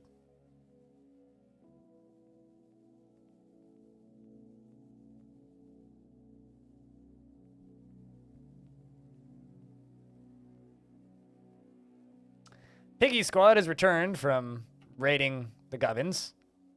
Even brought spoils. They slipped in undetected. Well, at least we know that we are good enough to steal random crap from the Goblins.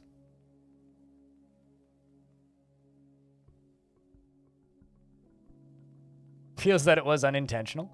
I always try and make my bedrooms look very flowy, and I wanted it to fit with the caverns, kind of chaos, so I modeled it after the caverns.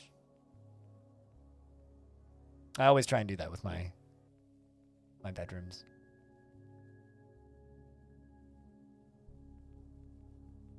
It's going to take some time to actually get the boulders out of there, but we're working on it.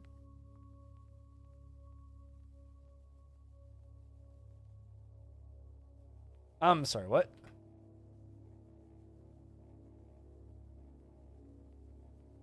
So there's a bunch of goblins that have just shown up, led by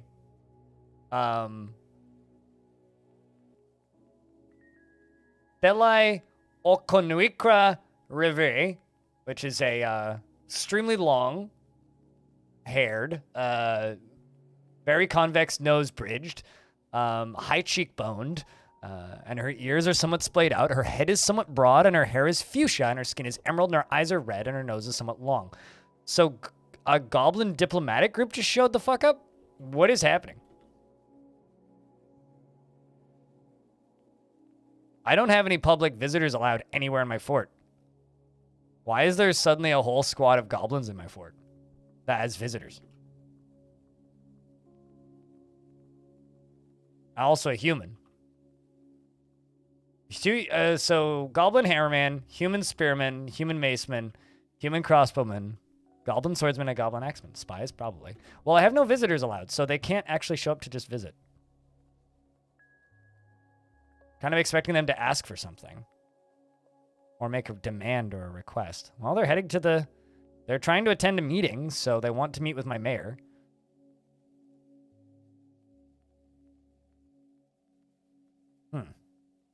And my mayor just fucked off. As they do. He's gonna go eat. Well...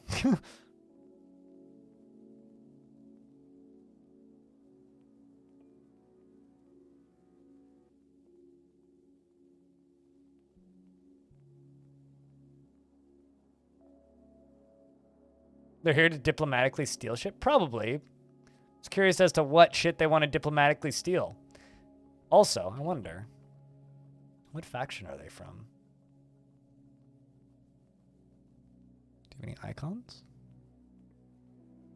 Damn, no icons. Goblin Bone Amulet. Let's check this one. No obviously defining features. That's annoying. Well, we'll follow the mayor. We'll see. Always curious. They may not be goblins, too. They might be from the human faction. I know the human faction has a lot of goblins in it.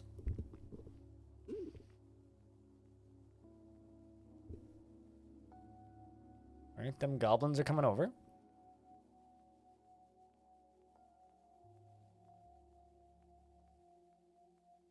Record store called me and told me Sorry, what? What's mean?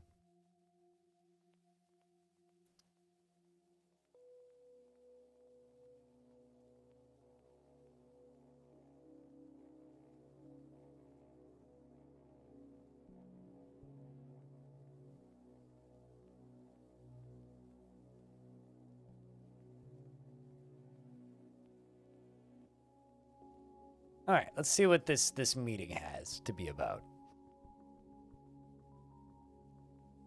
Dating back to the Advanced Society of Minecraft Villagers. You do know that this mechanic predates Minecraft Villagers, yeah?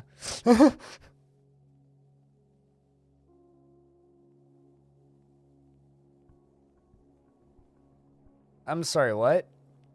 They broke your dark side of the moon? I don't believe that. All right, so they have a petition. Oh! Thalil Graspstone, the uncommon flesh of reals, wish to reside in Angelrazor for the purpose of sanctuary. I just released prisoners. These were prisoners.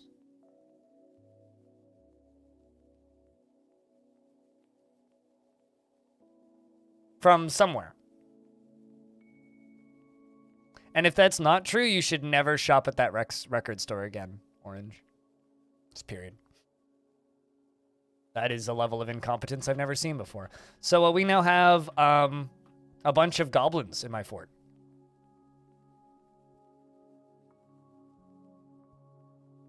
That all wish to join for Sanctuary. And after a year, they can all join permanently. That's kind of rad.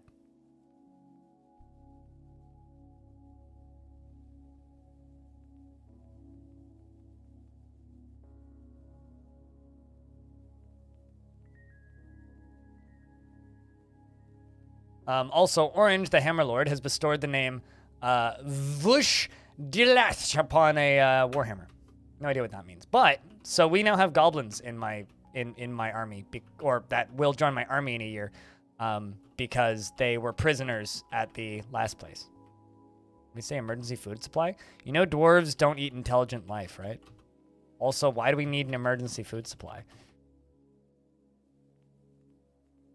Yeah, you're a Hammerlord. Not a hammered lord. Two different things.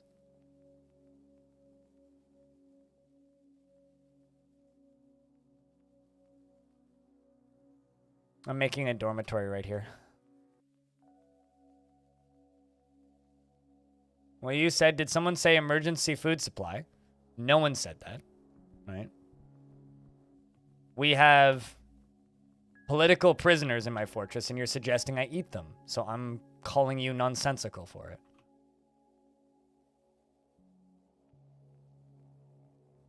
I'll insult you if you do that.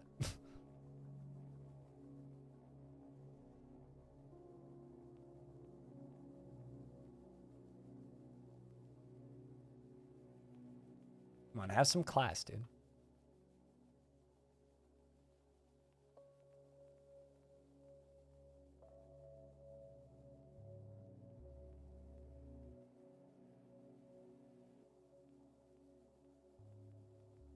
Is it just the one that joined?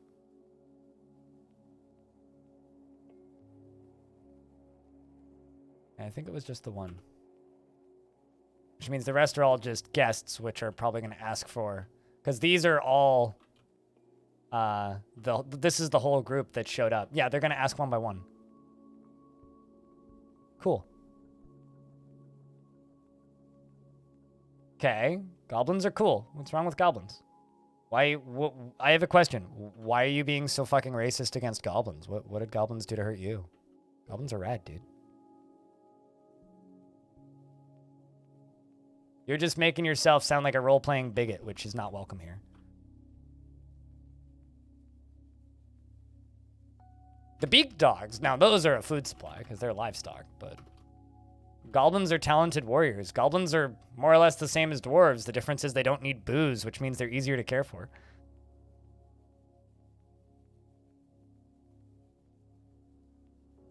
Rimworld mindset? Okay. Take that mindset. Take it as far away as you can.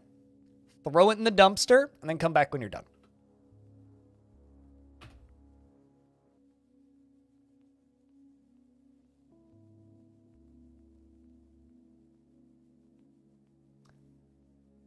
Dwarf Fortress has a very advanced simulation of racial politics to a point where, be careful. The only difference between the cultures in every single faction in Dwarf Fortress is where they're raised, right? So if a goblin is raised in Dwarven society, i.e. they get married to another goblin and they live with dwarves and they have kids in the same space as those dwarves, the descriptions, the verbal descriptions of the goblin, the only difference is that they will be sometimes cruel and like craftsmanship instead of craftsdwarfship. It's the only difference. The only reason goblins are horrible monsters is because they're enslaved by demons. The actual evilest faction in Dwarf Fortress is humans. You actually look at their laws in Dwarf Fortress, humans are far and away the evilest faction. And keep your RimWorld mindset very far away from here. Also, yeah, that was a Dwarven King Aban. It was a goblin. Anyway, that's the second goblin. Also getting some humans. There's another one. Never forget King Aban. I still have that save file, too. That king had a pet dragon. We gave him a pet dragon. Puji, sense coils. Also. We have humans. 2 humans and 2 goblins so far. Yeah, no, these are literally prisoners that were imprisoned by the goblins that we just raided. So these guys are probably originally from the humans or somewhere else. Or they're like a mercenary band that came from gosh knows where. Oh, another gremlin. So we just freed them. We literally freed war prisoners. Prisoners of war. Absolutely, we're going to give them sanctuary. And they will join our army, too. Like, look at this person. This person has a religious, like, title.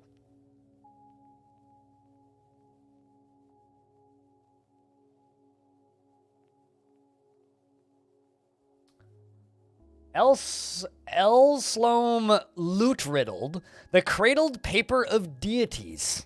That's a long title. Holy shit! Welcome to my fortress, dudes. Damn! This is that human with that hell of a name.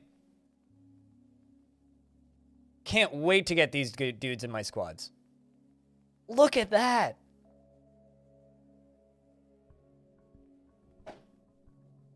Look at that. It'll take them a year to petition for citizenship, but they all have that many kills? Okay, that's the same one I selected twice. 48 kills.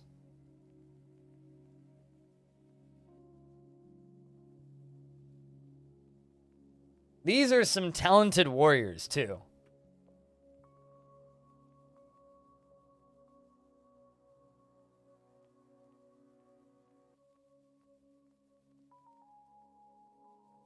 Damn, dude.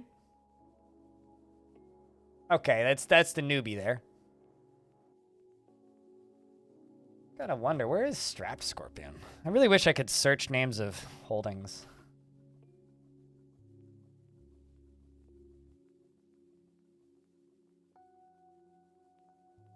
It's another one. 42 kills.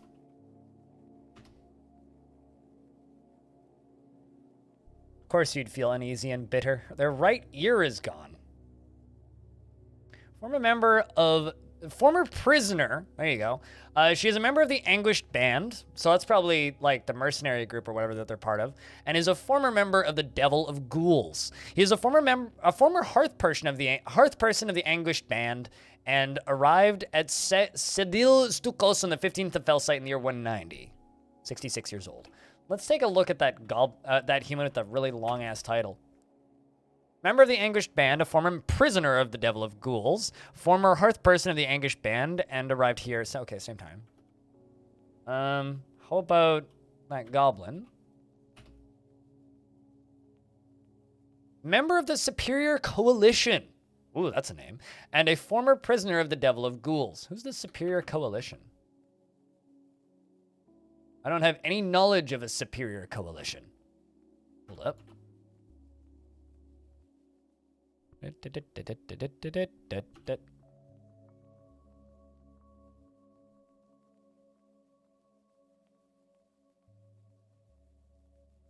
Well, the Hate of Praises is the local Goblin Society. The National Fellowship is this human faction. Thrifty Realms is that other human faction.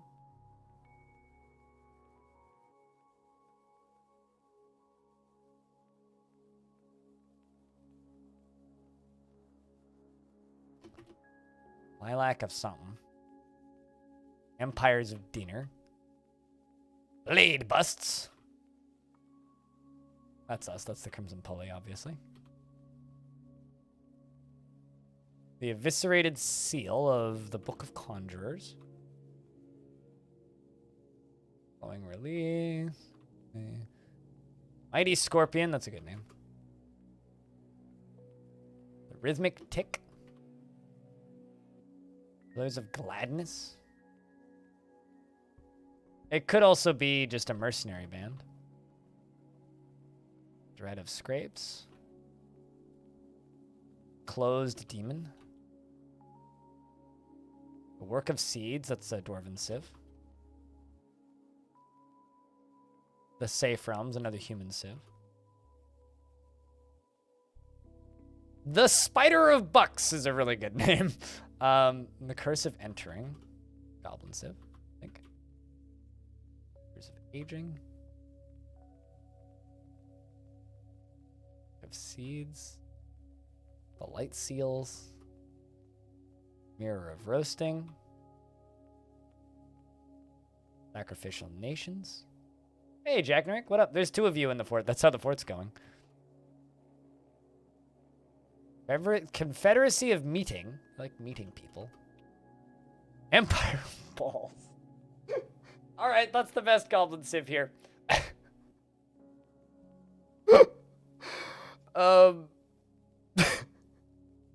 I don't know if I might be in Civil War. I did just discover the Empire of Balls, however. Well done. I wonder if they're right next to the Empire of Nuts.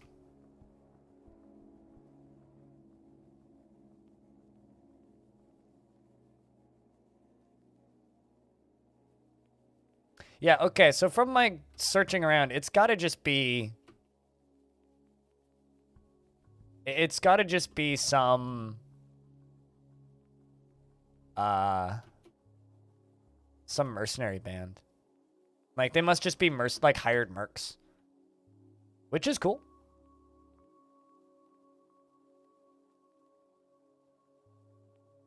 We stuck somewhere? Frame rate question mark? Oh, I think I know what's going on. Probably the slaughtering of Zbeek dogs, if I had to guess.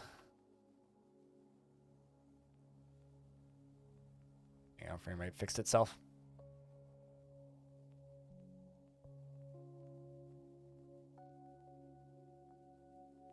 Boy, well that's cool. So we just raided some goblins, and we got a bunch of war prisoners, and so they're now my friends, and they are seeking sanctuary here. So of course we're accepting, and that means we're gonna have a squad of pretty fucking amazing humans and goblins in like a year. Like one of them has 90 something kills. And this one just has 10.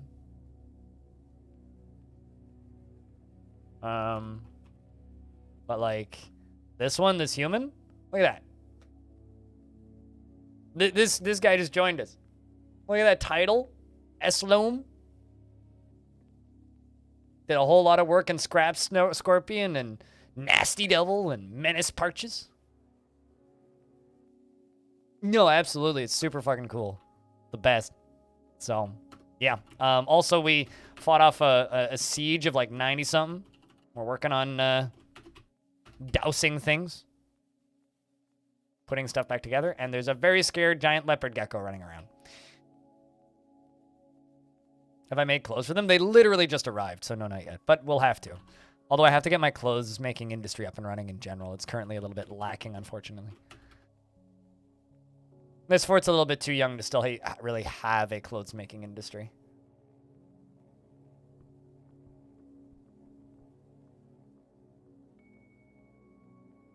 Currently, just a lot of shit's just getting put away.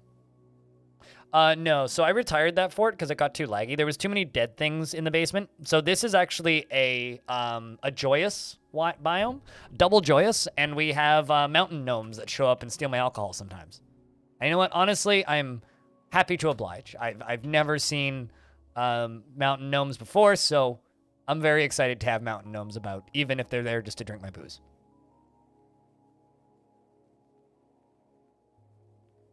So no, this isn't a reanimating biome. I also accidentally stole something from my own faction, so I'm hoping that they don't invade me.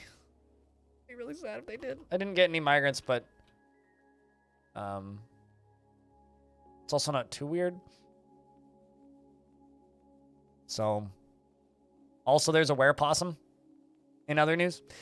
A werepossum, Reloth, Wumwumwummuff, has come. A large possum twisted into humanoid form. It is crazed for flesh and blood, and its eyes glow yellow. Its charcoal hair is short and even. You will know why you fear the night. Uh-oh. There's a child up here. Everybody get inside. Where's this fucking possum? It's impossible. Possum bow. Oh no, it's chasing Manom. My boy, run. Run. Okay, he stopped for some reason. No fighting yet. I have no idea. I will be completely honest, and I will also be honest with you, I don't know which one is which. So, it's kind of, I can tell you how both of them are, but I can't remember which one got here first. So it's a human. We're gonna go stab it to death if we can catch it. If we can't, that's fine.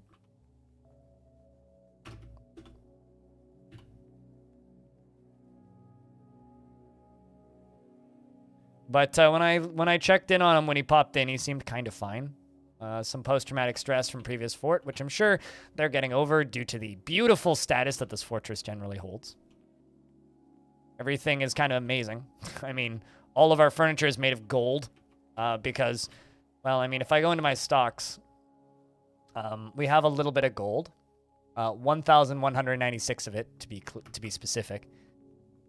So we're doing all right on the wealth front.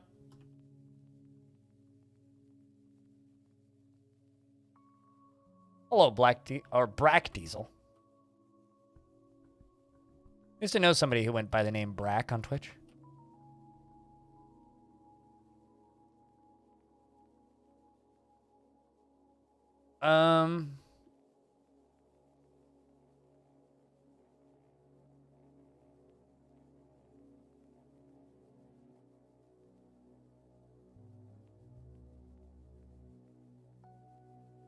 But as far as new Jack Nurick goes, that's old Jack Nurick, I think. I have no idea. But the new Jack Nurick would be, though this is the one that was brought in for this fort. He's just angry and stressed because of all the body cleanup, but you'll be fine. As for the other one,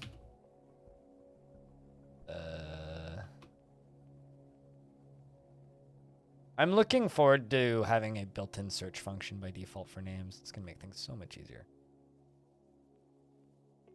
That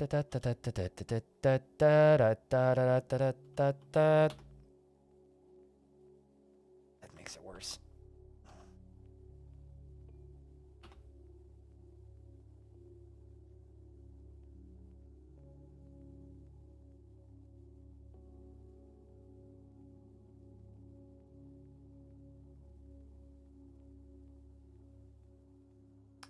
Yeah, that guy. Fine. Dodek is fine. A little lonely. Kind of annoyed. Bored. Wants to practice martial art. And is going to go join the military because he wants to practice martial art. So, seems fine.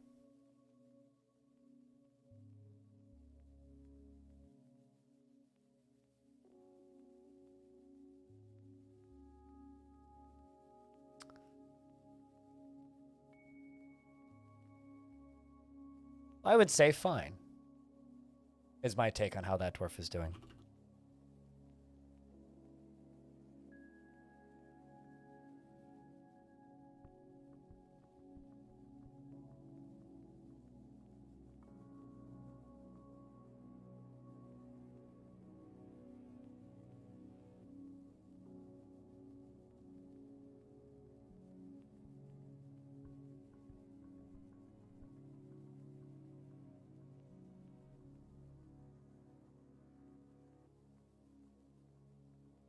So how's real life Jack Nurick doing? Now that we know how both dwarf life Jack Nuricks are doing. How's the new schedule working out for me? So far it's the happiest I've been in recent memory. And by recent memory, I mean like last 4 or 5 years. So in that regard, great. It's been a little weird. I don't feel like I'm streaming anywhere near enough. But that's just my own brain being an idiot. And I acknowledge that. Money's weird. That's maybe the biggest question mark I think that I'm dealing with is like, I haven't figured out yet if it's just been a couple of slow months or if I'm not making as much money on this schedule. That's like the big question mark is can I do the same schedule while also paying bills at the same rate that I did previously? Because I kind of need to. So that part of it's a little bit anxiety inducing and kind of stressful, but the YouTube channel is doing a hell of a lot better because of it. Because I actually I don't know if you watch my stuff on YouTube, but I actually have time to like make YouTube specific stuff and like schedule videos and have videos ready to go like days in advance, weeks in advance. I have a video that's scheduled to go up in 3 weeks for a game that's not out yet. So it's like, I have the ability to do that now, which is kind of cool. So I'm able to explore new outlets for creating stuff that I've never been able to do before. So that's neat. Overall, I'm kind of mixed on it currently. While on one hand, I really like it. On the other hand, it's like, I wish certain things were working better by default, but you know, what can you really demand, right? So I don't know. It's tricky. It's kind of a mixed bag, but also mentally it's been a lot better. So I mean, and that's what actually matters, right? Mentally it's been great. I'm probably just gonna stick with it, at least for the foreseeable future, unless like I start to go bankrupt, which probably won't happen. So, but it's definitely like this past month has been kind of a belt tightener in financially, but it's also hard to tell whether or not it's been a belt tightener because it's just been a slow month, or if it's because of the new schedule. And I'm not totally sure yet. Like, it's been slow, but it's been like normal slow.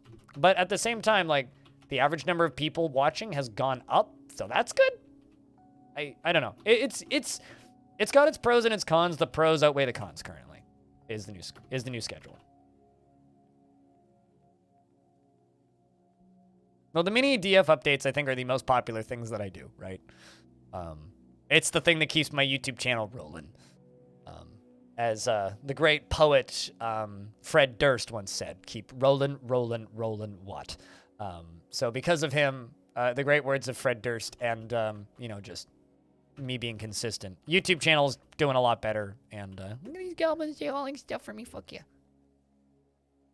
Yeah, also, it's interesting because the days that I do get to stream, like, way wider audience of people get to actually catch what I do because, like, I'm on from 9 a.m. until, like, 11 o'clock at night on weekdays in my time zone. So that's basically from afternoon Europe time all the way until, like, into early midday for, like, into the evening for people on the other side of the planet. So, like, I basically cover every major time zone, more or less. Like, it doesn't matter what time zone you're in. There's probably a point in your day where you could tune in if you wanted to. And that's cool. That's really neat, being in that position. And I've never been in that position before. So, that part is really cool.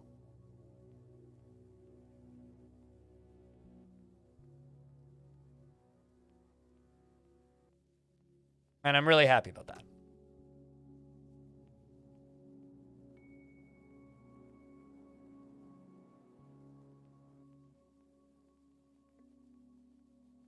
So it's obviously a better choice when an eloquent man. Are you saying that I'm eloquent? How am I eloquent? Generally, people refer to me as a blabbermouth.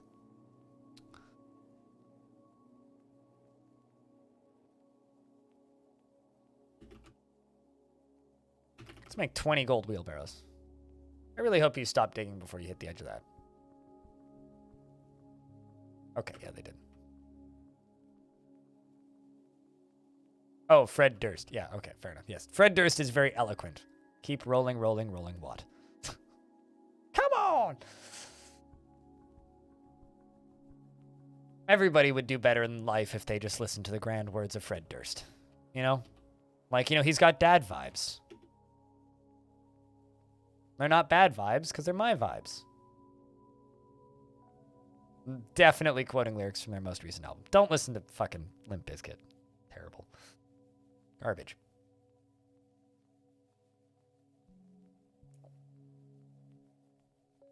I once said that I would record a dramatic reading of any Limp Bizkit song voted by chat if I unlocked another emote, which I think is like 700 subs.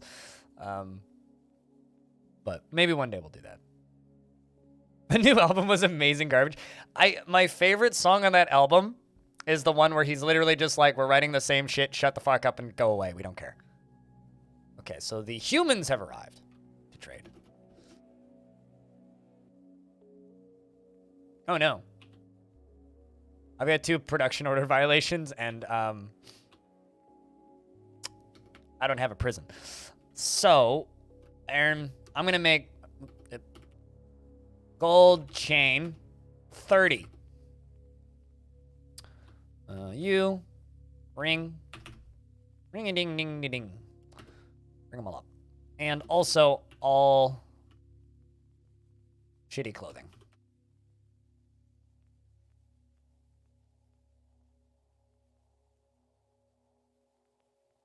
I'm going to turn off 3 of my squads. Let them help us haul stuff.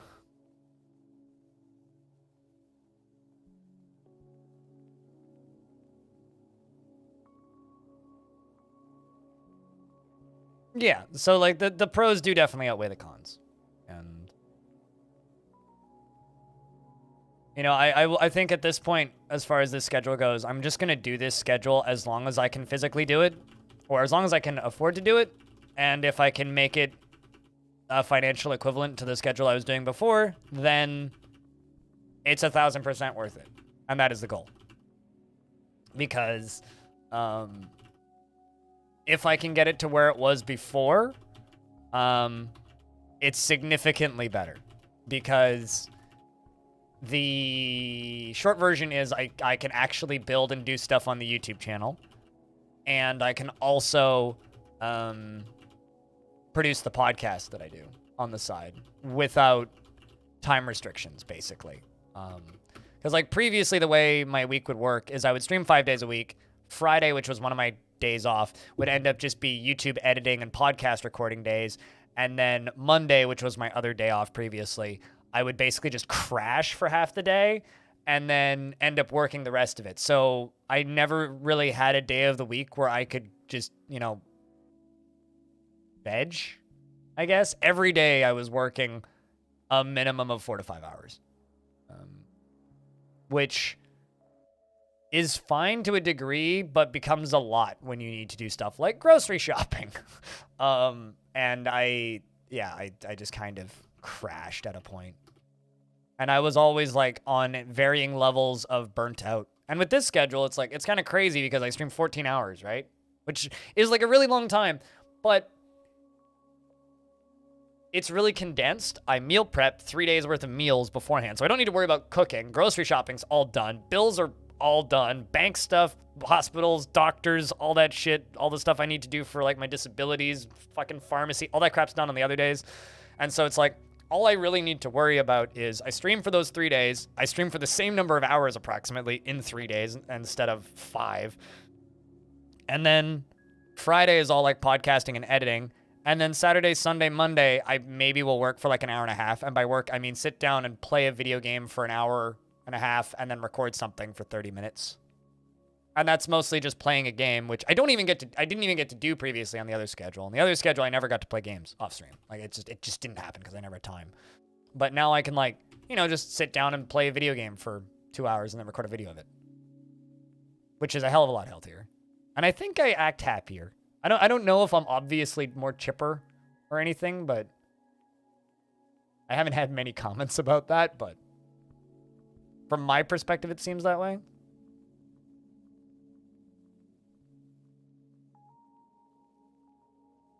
Humans, you're spelling rude words again. Gross.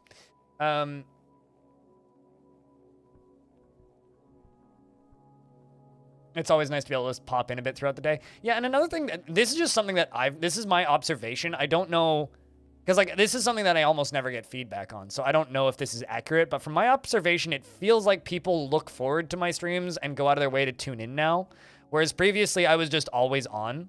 So like, the number of people that tune, it feels like there's always more people watching, and statistically that's kind of accurate. And it's not just because I get raids. It's like people just tune into my streams more now, which is interesting. It's like, instead of, oh, it's just this thing that's always running, like that soap opera that never ends. And now it's more of a, oh, people go out of their way to tune in because I'm not always on. You must be going to bed. You sleep well, Stone. We'll see you Tuesday. Although, I think like the next marquee release that I have is on the 1st. There will be a Future of the Fortress, probably on Monday, actually. I'll crank that out by Monday. Get her done by Monday, so I don't need to worry about doing that throughout the week. Hey, Sideways. Yeah, I don't know if that's accurate, because nobody's really said anything, but it certainly seems like people go out of their way to watch my streams more than they did previously. I'll buy that iron bar. That iron bar. Okay. Oh shit, they have instruments. Merthatel. Buy a few of those.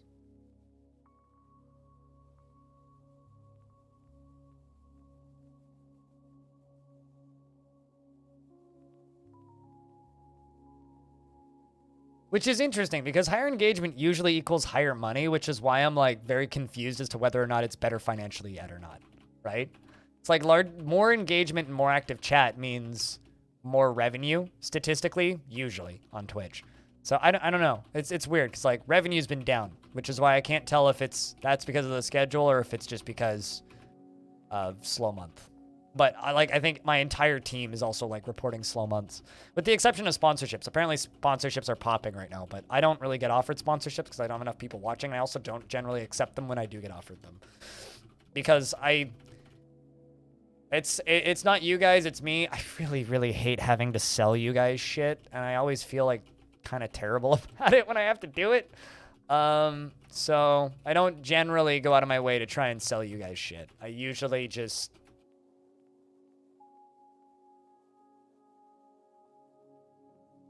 don't. Unless it's like a really good offer, I just don't take it.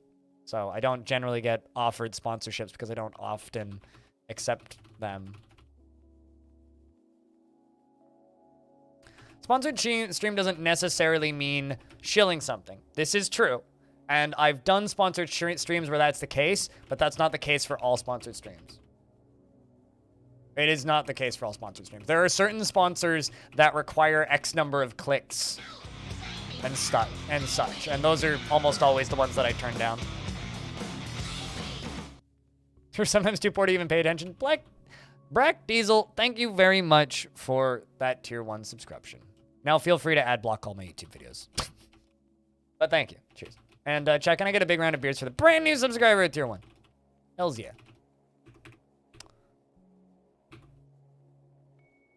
One thing I will say is that Bloomberg article I do think is largely just pointless. It's all hearsay and Twitch rumors like that happen all the goddamn time, and they very rarely are as dire as they seem on the outside when people talk about them.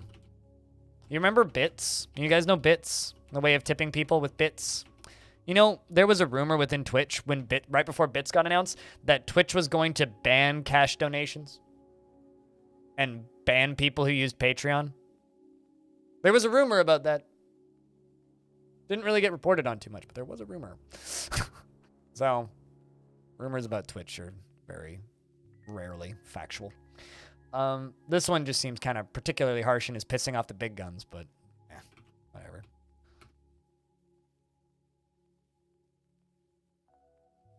You know, there are some dicks who can pound sand and the ones that go, give it a try and we hope that you'll like it. But if it's not, that's life's good. See, here's the thing though.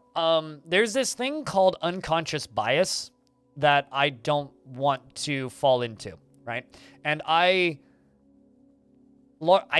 hate this term. I absolutely despise this term, but I'm an influencer.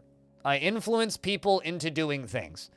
If I talk about a brand of coffee enough, people on my stream will buy it, right? And I've actually sold a couple of bags of one of my favorite coffee brands because I talk about it on stream from time to time, right? And you do realize, Tekka, that this was before OnlyFans existed in like 2016. Just don't worry about it. It's irrelevant. Anyway, hey, we have a clother. Strange mood. Cool. We'll follow you. But where was I going with this? There's this thing called unconscious bias. So if something actively makes you money, being critical of it loses you money. So if you frequently accept sponsorships from publisher A, the letter A. So if you frequently accept sponsorships from publisher A, you're naturally over time going to become more positive about games from publisher A in order to get more sponsorships. I don't like that. And I notice that with people who take a lot of sponsorships all the goddamn time. I like being critical of things. I don't like being unconsciously biased towards things. And there are certain publishers that I am unconsciously biased towards. Team 17 is a very good example of that. They paid me a lot of money to be on a stream for the Worms 25th anniversary stream. And I've also been sponsored to play a bunch of their games in a span of about a year. I've since stopped almost entirely because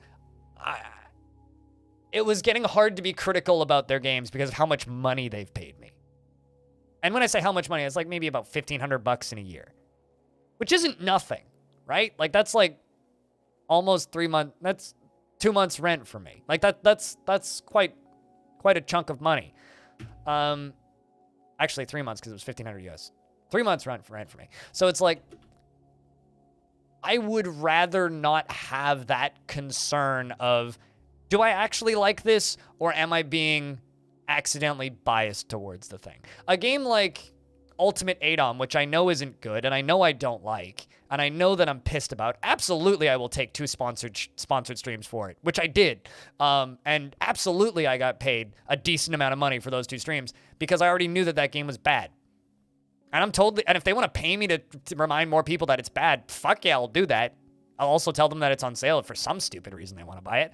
But like, it's a concern. And while money can be slow some months, I'm fortunate, hugely fortunate, to have very low overhead on my living costs. And also, I've never been in a position where money has been bad enough that I've needed to take sponsorships. I will take any sponsorship for, like, if someone just wants to give me free coffee every month and pay me as pittance to promote a coffee brand, I'll fucking do that. But the most common sponsorships that I get offered are either affiliate programs, which are sketchy at best, or are directly related to game publishers. And I kind of don't like taking sponsorships with game publishers. So, because I guess come from an era of streamers where I look up to game reviewers and game critics, and I know that there's memes mocking them and current game journalism and all that shit. I know there's memes mocking those people. But that is the era of people that I respected, followed, and listened to, and read, and watched while I was heavily consuming, and still do consume games media, right? That's what I like. I like critical content.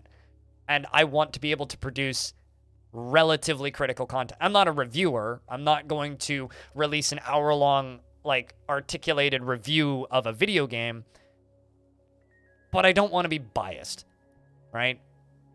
And it's really difficult talking with people that are extremely biased. Because it's like, a game will come out that is flawed in so many ways, and they never acknowledge it. And it drives me insane. And I can't be one of those people. I can't. So I'm very, very careful at what I accept for sponsorships. And also, half the sponsorships I get offered are from tiny, like, extremely small developers that I look at it and I'm like, there's no way in hell you're actually profiting from this, so I feel bad taking your money. Like, a lot of these sponsorships that fly around for streamers the most are through groups like Indie Boost, which is a small, like, you just say, pay me X amount of dollars and I'll stream your game. Like, very small, there's no contracts, it's super simple. And most of the games on there are, like, solo developers that are just looking for QA. And it's like, I don't want to take your money because you're not making money doing this. You're probably not even making a full-time wage doing this, and you shouldn't be giving me money to play your game. Like, just fucking send me a key and I'll play it. If I'm even remotely interested in it, I'll just play it because I'm making money anyway. And there is, like, actual guilt that I feel when I accept some sponsorships because it's just like, I look and I see, oh, this game sold 2,000 copies at $12 a piece. This person worked 2 years on this game. And you just gave me, I don't know, $90 to play your game for 2 hours? That's fucked up. I feel bad. And, like, I don't know. The sponsorships and streaming is weird, dude. If fucking Curiosity Stream wanted to give me another 800 euros to stream a bunch of documentaries on stream again, I would absolutely do that in a heartbeat because fuck yeah, they can afford it. But those kinds of sponsorships don't come around very often. And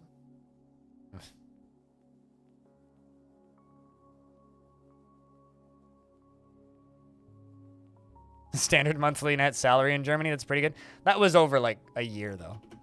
But I don't know. I don't make that much in a month usually. Let's tell you. Anyway, Dodek, I just clicked through that by mistake, but we just got a jagged llama wool cap claimed as a family heirloom.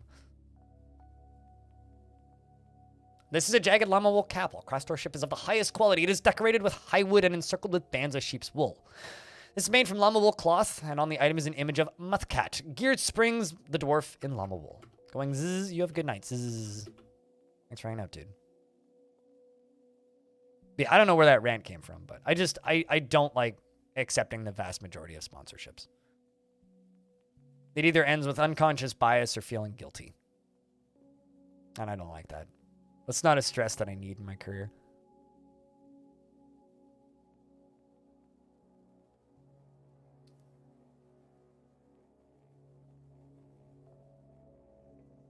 I would rather never think about the existence of mayonnaise ever again, because salmon cum is not a nice consistency to have on food.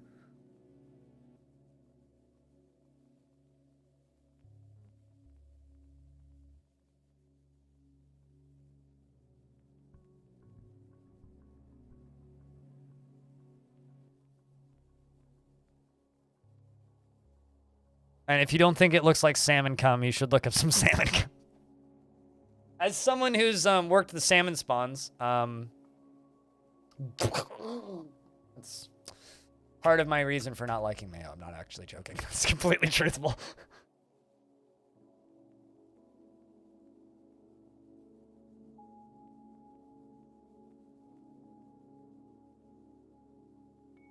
Whatever gets you off, Sideways.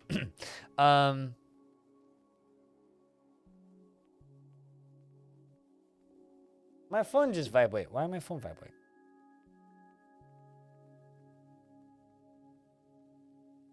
Domino's Pizza. Okay, who gave you permission to send me push notifications? Your app's getting uninstalled.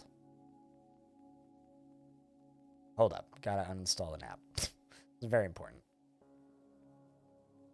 I must have been really high a couple months ago.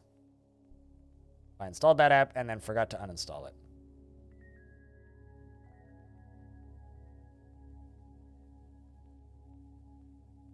Wonk.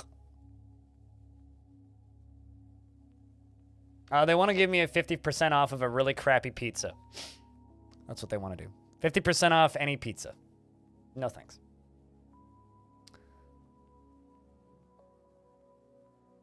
This is Dieting 101 with Blind IRL. Just remind everybody that fish jizz is the same consistency as mayonnaise. You're welcome.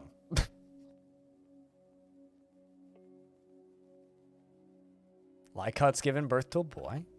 Look at that.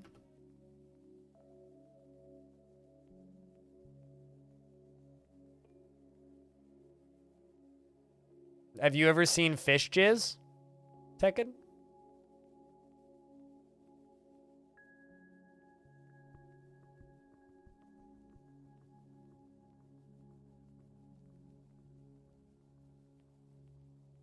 The funny thing here is that no one's asked me why I've seen salmon jizz. That's the actual, like, funny part of this to me. Okay, then don't you ask me about the quality of mayonnaise I've had. Scarred you for life? I've held a salmon and squeezed it. Because that's like how, that's how they force salmon spawn on eggs. You take the female salmon, you cut them open, you pull the eggs out, and you take the dead male salmon, you hold in the water and go. It's like a fucking, what's the word?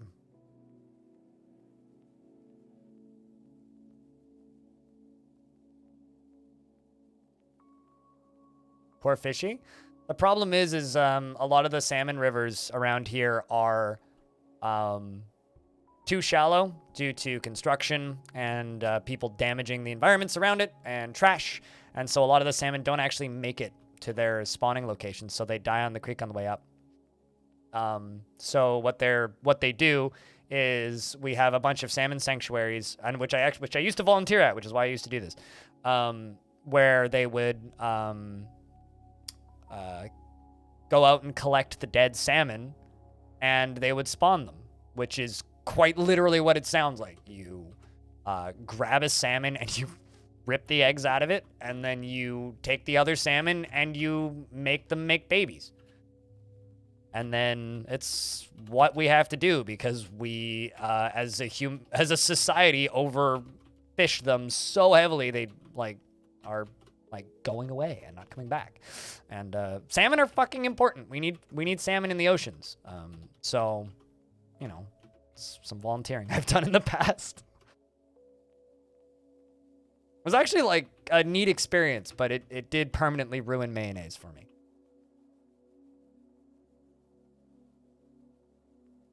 Anyway, don't overfish, kids. It's bad for the environment. And also, don't throw that plastic cup into the river. Put it in a garbage bin so that poor kids like me won't have to be scarred away from ever wanting to eat mayonnaise again because, yeah, I've helped salmon jizz on eggs.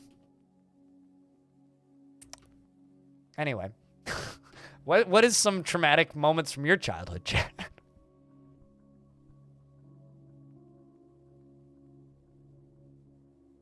Yeah, it's gonna be a hit, just like Marmite Tech.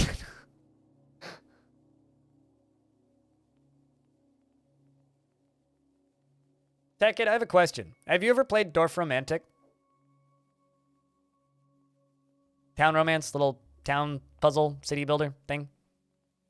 You like Marmite? You're part of the problem. I've never eaten Marmite. I don't know. I just know a lot of people dislike Marmite. Do you want to? Because the devs may or may not have just sent me a bunch of keys. Like, I literally checked my email like 2 minutes ago and I have 3 keys.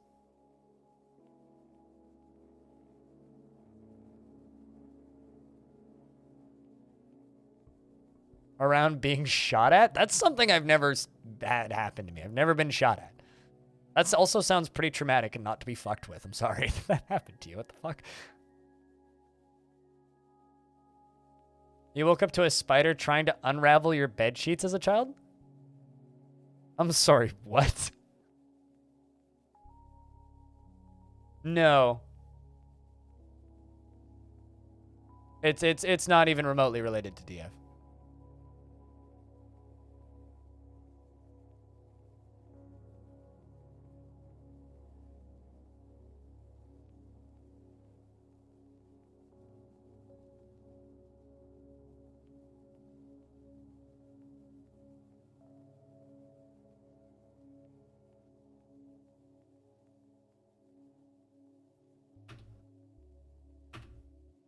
There you go.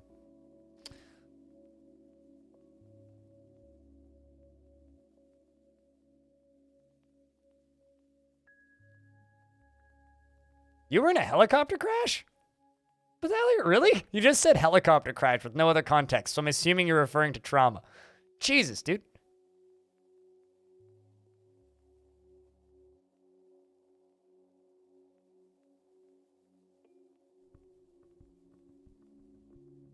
You watch rooftops a little more carefully, but otherwise that's about it. Why were you shot at? You were in a helicopter crash in Iraq during the ISIS uprising. You guys have been through some scary shit. I was just homeless and watched drug dealers sell stuff. Jeez.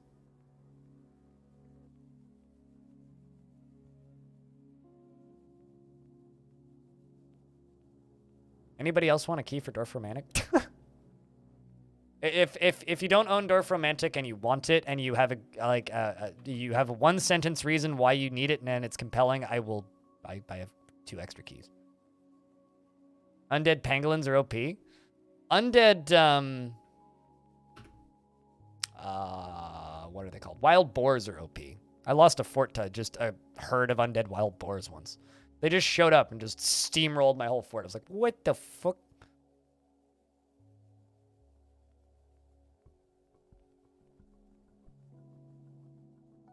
Undead crabman? Did you 100 dwarves to 1 undead pangolin? That must have been a lot of very unarmed dwarves. I mean, you saw the crabman, right? Sideways? It's a crabman! It's a crabman! Look at the crabman! It's a crabman! Become crab. They're wonderful! I literally want to turn all of these into emotes. These are all fantastic. Like, look at these little fuckers. They're great. My god. As soon as this comes out, we're ripping all of these sprites out of the game and making them into better Twitch emotes. You know that, right, chat? Like, literally the second that shit comes out. It's all getting made into emotes for better Twitch TV. Right away.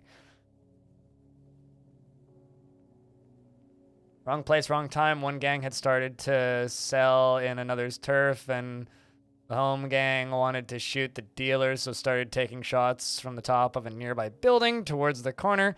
They were selling it, and there was time on our team, and it was long distance running. There was time our team was doing long distance. Oh, it was doing long distance running, and the gang shot around us to flex while we went by.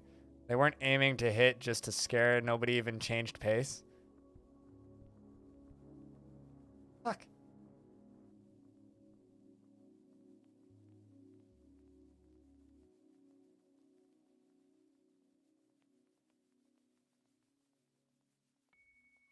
Not as bad as the guys that hit the mine on the road. Okay, no kidding. My buddy or grandpa caught fire and the whole family on board, but no one was hurt. Well, that's... Jesus. You guys have been through some scary shit. I think, like, the closest thing I've come to fearing for my life was the time that I was on a hike with a friend of mine up in the backwoods behind the hills where I grew up. And we came around the corner and I heard a... And we turned around and there was a dead deer in front of us. And we were like, what the fuck? And we looked in the other direction towards the sound and there was a cougar there. To which point we both started going, hey! And yelling at it really loudly. And then we just kind of started backing up. And it just kind of sat down like a cat and looked at us. And we just started backing up and eventually just walked over to the dead deer. And then we turned around and fucking ran. That's the closest I've come to fearing for my life. Never been shot at, though. Yeah, no, cougars get right of way on the dance floor and are a danger to young men, mostly those traveling alone. There's some hilarious signs, actually, in Vancouver that are just like, caution, cougars sighted in the area. If you are a single man, do not travel alone or something. Basically just like, be wary. Cougars sighted.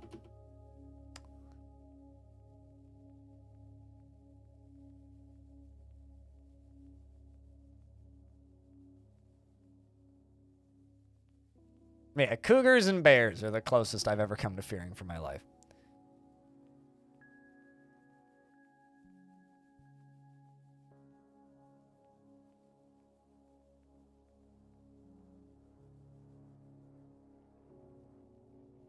I had a person run into my McDonald's with a gun once, but I don't even think it was a real gun.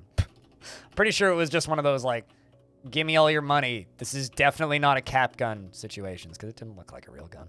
It's kind of plasticky looking. Also, he didn't make it out of the building. He got taken out by police. So, get wrecked, I suppose. Don't try and rob the McDonald's with the cops in the parking lot. Or the two really tough homeless dudes at the back of the McDonald's. Lived in the mountains for a while. We had an entire lion pride, killed deer next door, camped there, and ate it while our neighbor took pictures from the porch. Yep, I didn't quite get to do stuff like that, but I saw a bear do something pretty similar to a small deer.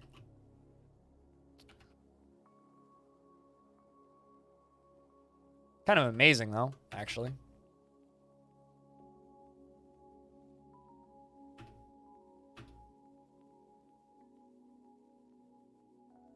This is not a robbery, it's an arrest. Well, this guy ran up to the front of the store, right? And he points what looks kind of like a gun at my manager and says, empty the tills. And so he starts to empty the till and just starts passing him like 20s, right? There's what, like $500 in the till or something? He's just like pulling out cash, just a couple bills at a time, taking his time. The two homeless dudes at the back, they stand up. And one of them I know for a fact was ex-military. I think the other one was just a crazy person. But they stand up at the back and they start slowly walking to the front. And he's just emptying the till. He's just kind of glancing at them, emptying the till. And I like start waving to the police out in the parking lot. And they get out of the car. And the two homeless guys, they walk up behind him and they clock him over the back of the head and disarm him and wrap his arms behind his thing and then stamp on his back and hurt him, and then got up, saw the police coming in and went, oh shit, and they ran out the other door. Probably because I think one of them definitely had illegal substances on him. Anyway, they booked it out the back door, and the police officer arrested the guy that was robbing us, and then they left after taking our statements. And then about 3 hours later, the two homeless dudes came back in, who I know their names, but I just don't feel like naming them. Anyway, they were regulars. They were there all the goddamn time, and they camp all night, and we gave them free coffee as a thank you. Then they went back to sitting in their chairs and fell asleep. It was pretty great.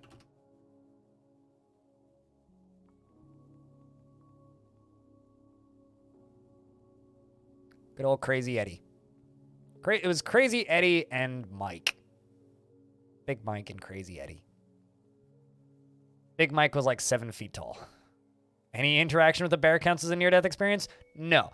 Any interaction with a mama bear and 2 cubs is a near-death experience. Interactions with bears? No. Interactions with bears are fine. Especially the bears that we have around here. We have black bears around here, and they're pretty chill. Grizzly? My ego, that's a near-death experience. Black bears? They're fine. I mean, that's the short version. We got robbed twice. The guy that tried to rob us with a knife was much more exciting, though, because it involved my manager locking himself in the freezer, and we didn't know he was in there for about 30 minutes. Even after, like, the robber had, like, been removed from the premises, we couldn't find our manager, and it was because he locked himself in the freezer and couldn't get out because he didn't know that the door was set to latch, so he managed to lock himself inside of it. And we didn't know that he'd gone in there until we were looking at the security camera footage. And then went in there and let him out, so he, like, theoretically could have, like, frozen to death in there, because it was, like, fucking cold in there, and he was in there in, like, a t-shirt. Just shivering. We had to, like, put him in the kitchen for a bit to warm him up. He was fine, but it was, like, very funny.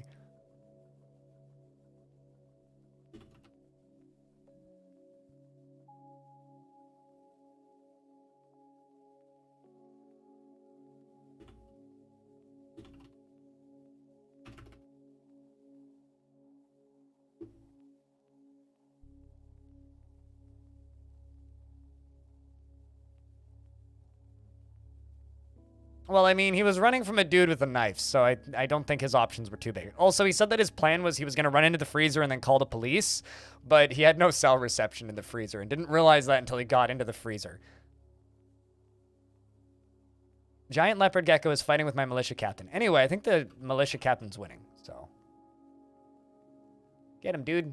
Ooh, look at all those teeth. That was a 2-splosion.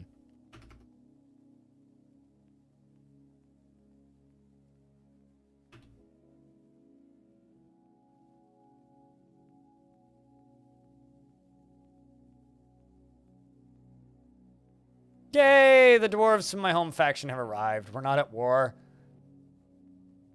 I did steal an artifact and 19 books from my own fort accidentally.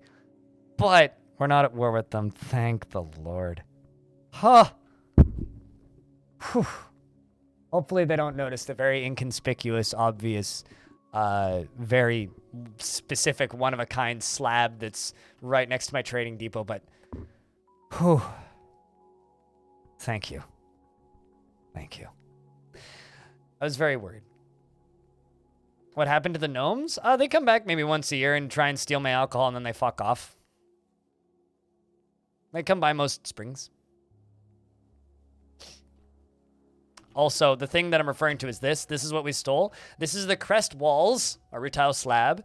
This rutile slab reads... All craftsmanship is of the highest quality. This slab reads, I am Rafolvi, Abako, Ravofi, the last maze. Once of the underworld, by the abyss of gravel, I bind myself to this place. If I haven't explained it to you before and you know what that is, you get brownie points.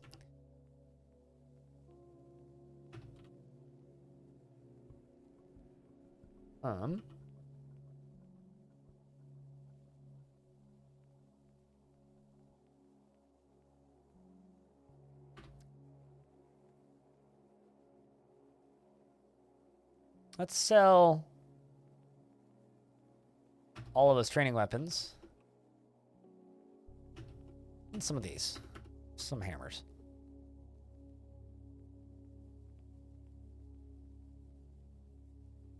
Don't you dare get stuck. There. Perfect.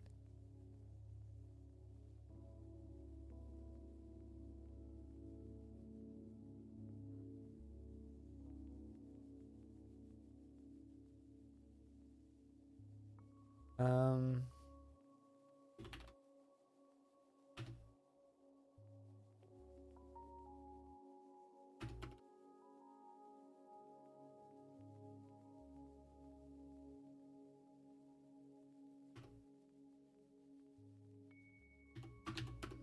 wonder what these axe dwarves are using. Hopefully better Yay, they got those steel battle axes. Good stuff.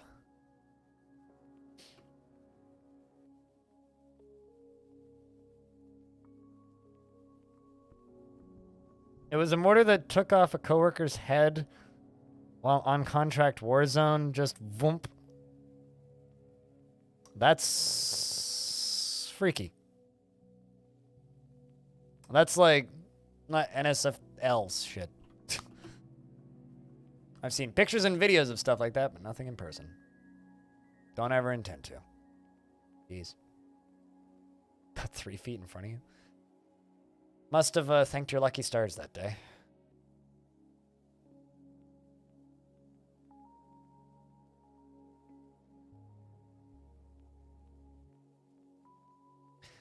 There's part of me that really wants to ask you about, like, I maybe don't answer this question, but I'm really curious to know about what people who've been in war zones think about wars literally being broadcast on TikTok in real time.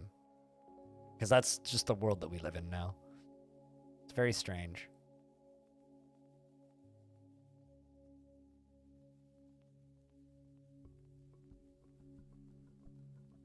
I've seen dead bodies. I've seen people die, just not violently. In my time working night shift at fast food, I've seen 4 individuals overdose in front of me and 1 heart attack. You call it shared PTSD? Yeah, I believe it.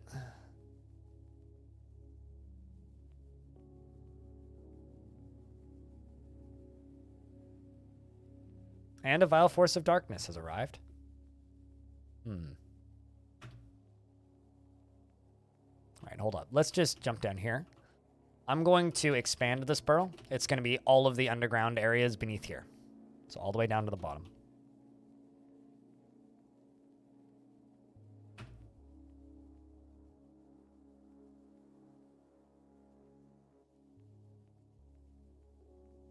They were peaceful deaths, though? That's good. These aren't going to be peaceful deaths. This is going to be a fight against goblins.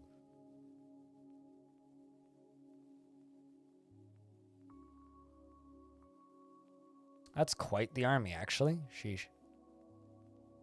I am your liaison from the mountain homes. Let's discuss your situation. There's much to share. We've updated your civilization and world info. Nah shit. You made ramen in your tea kettle? I hope you cleaned the tea kettle. But, well done.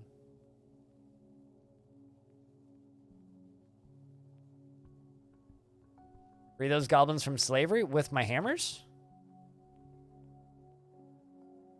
Alright, wish them luck, chat. They're gonna need it.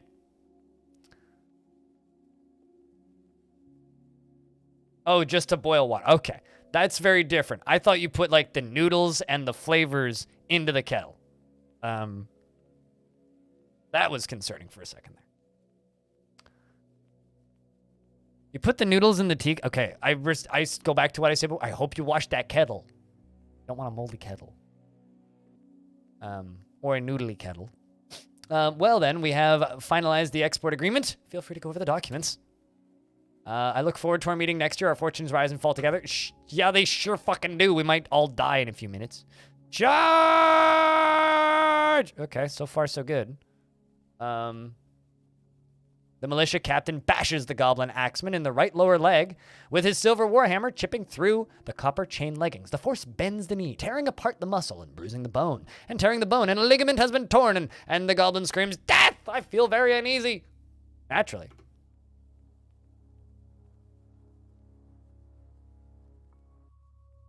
All right, well, the back half of the siege is all like just freaking out. So far, so good, I would say. We've just got martial trances.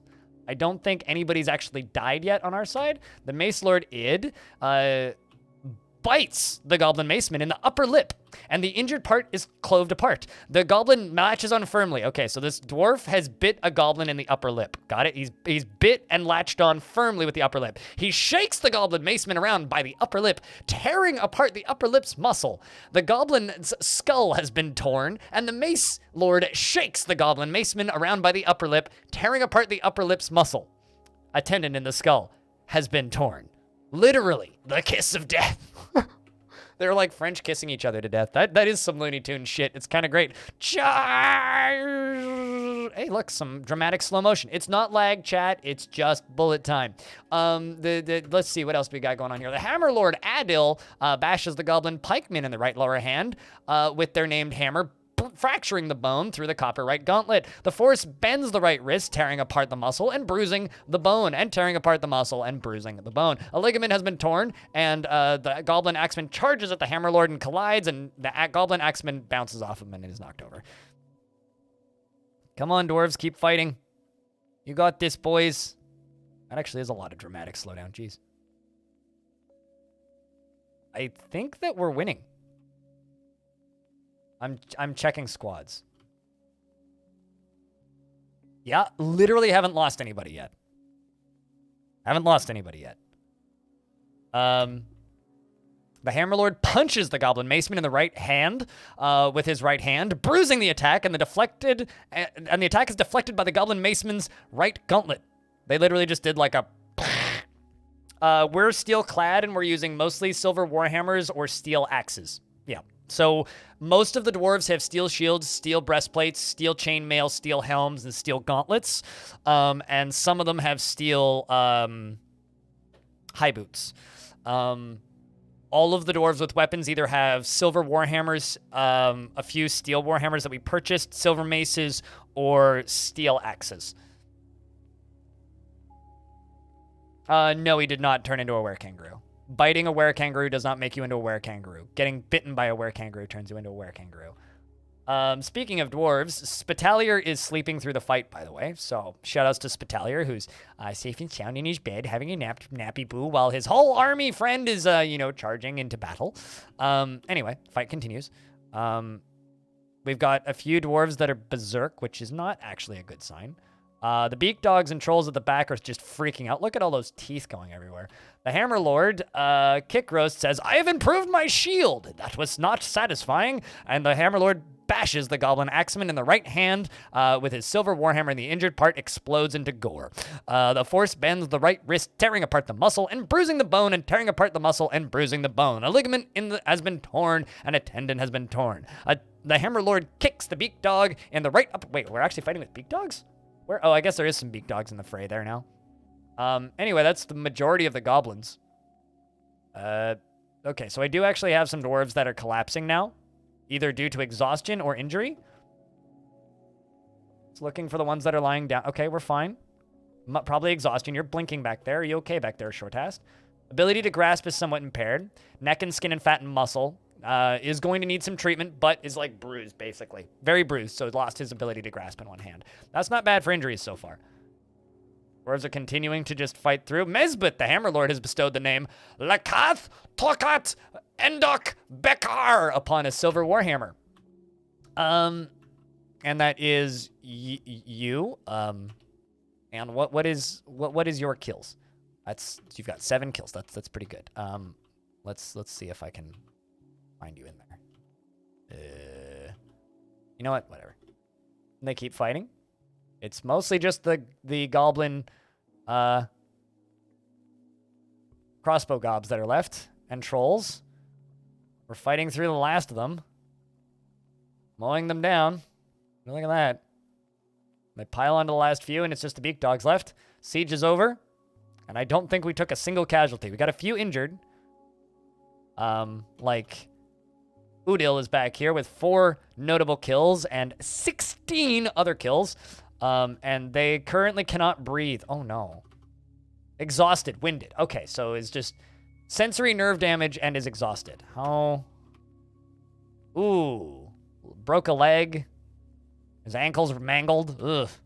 That's rough. Okay, let's turn off the burrow. Let the dwarves out. See if we can get you into a hospital. Let's also release the dwarves. And also turn off the squads. Okay, he did die. Rest in peace, Udil. Your sacrifice shall be remembered. You will not be forgotten. There are 2 invaders left on the map. Hold up. Hold up. Hold up. Hold up. Go kill them.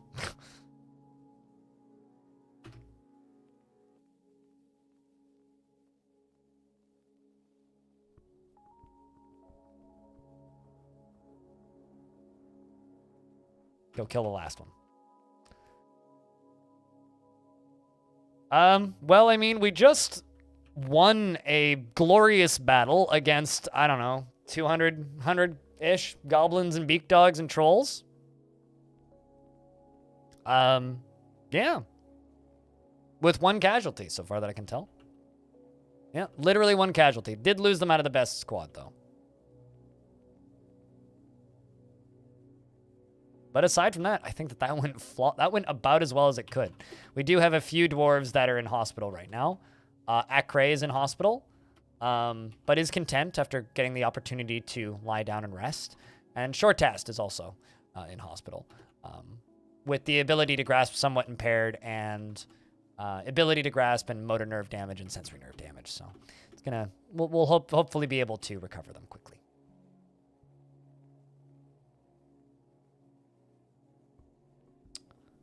But aside from that, I think that went pretty well. God damn. All things considered. And a dwarf kissed a goblin to death. Bit him on the upper lip and shook him around by it. I mean, come on. That in and of itself was worth the price of admission for that fight, I would say.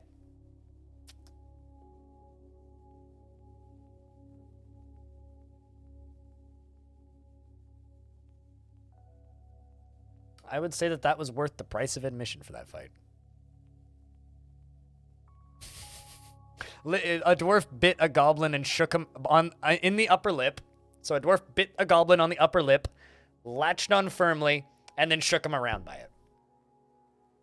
So, like, suplexed him while biting him. So that happened. We also released a bunch of prisoners from one of the goblin pits. So there's a bunch of goblins and humans in my fort, which is kind of awesome.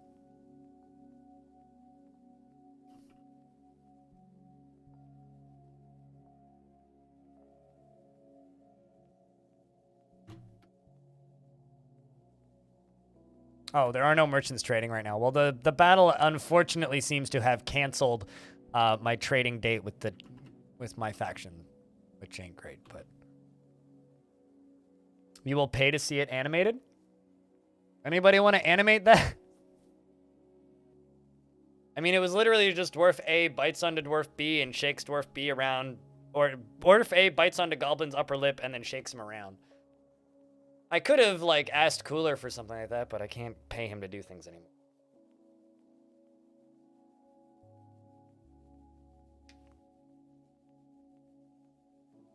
If somebody goes back and clips it, then we'd have the voiceover clip, and that would be step 1. We could, like, Krugsmash was doing commissions a little while ago. Maybe we could get him to commission that if you go clip it. I'm sure he could do the doodle of it. Could even tell him what those dwarves were wearing.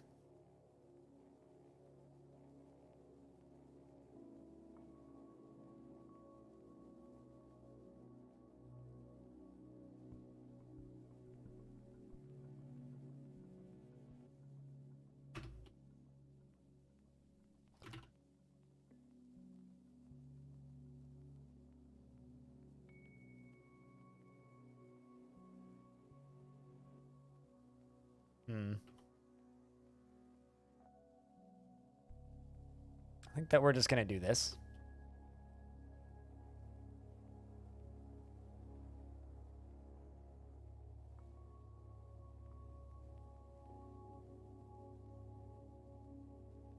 And then that's going to be a corpse pile. Eventually.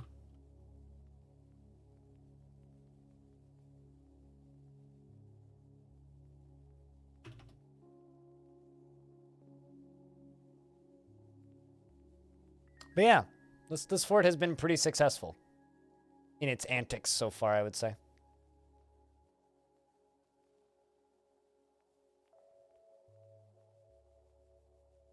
It's been pretty successful in its antics.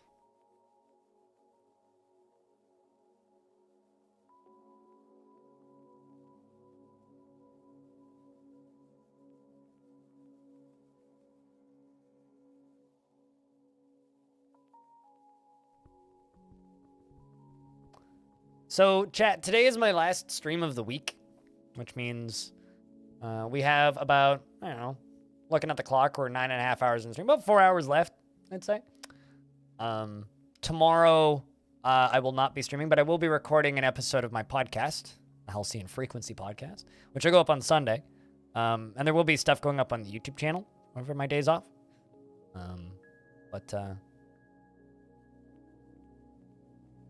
If you're here right now, I just want to say thank you for hanging out and tuning in. Because I like doing this job. It's a fun job. And I get to do this job because you guys watch me stream.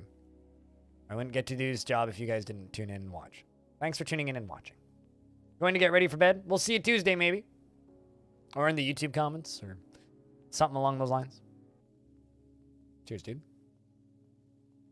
Just remember, Batmen always target the dwarf with the highest comedian stat. Thanks for sharing a super niche game that you're obsessed with. Yeah, I think we'll probably do another 25 minutes of Dwarfs, and then I think we're going to open up some Dwarf Romantic and play a bit of that, which is a puzzle game that I can just play for hours because it's so chill. Because it left early access today, and the leaderboards have reset, so I gotta try and beat some people's scores. I do also have some key, at least one key to give away. I might have somebody I want to give the other key to.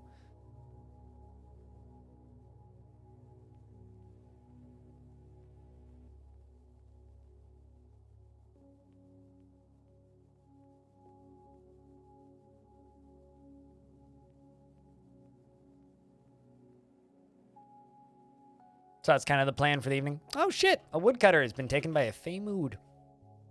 Also, if anybody would like a dwarf, just give me a shout. We got a little bit of everything. Ooh, a mechanics workshop. Interesting. Fancy mechanism, I think. I like a fancy mechanism. Can make a fancy weapon trap. This is going to be a corpse stockpile. And I'm going to put a hole there, a wall. And then that's going to be the other half of it. Do you not have a key to Dwarf Romantic, Louis? What? Really? Another forgotten beast, Olsung. A great petrosaur with lidless eyes and 2 long straight horns, and it is ravening. Beware its poisonous gas. Do you actually not have keys for that game?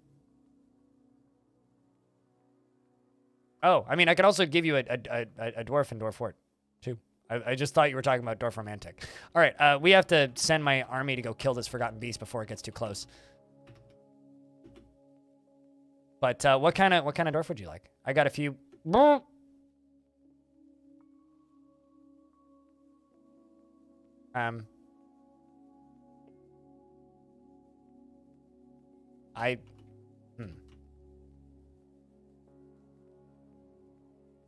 Oh, I do have dwarfs, and lots of them. Where did that dwarf go? I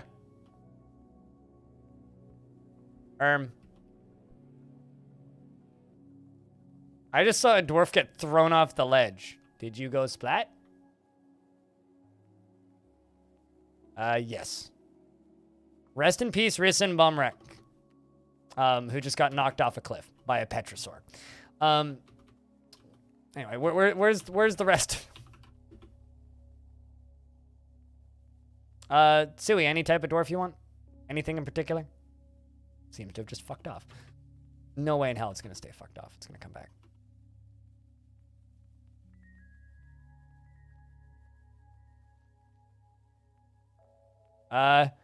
What sort of dwarfy jobs do you think dwarves do, Suey?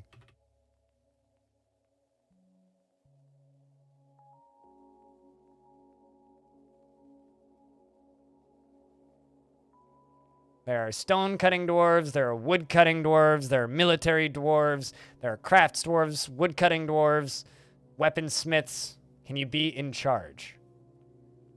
No, spiky haired freak's in charge. I do have a mayor, but he's the mayor. Can you be in charge? I want to be the boss. You 100% at Dwarf. Did they add more achievements? I actually don't know. I haven't checked.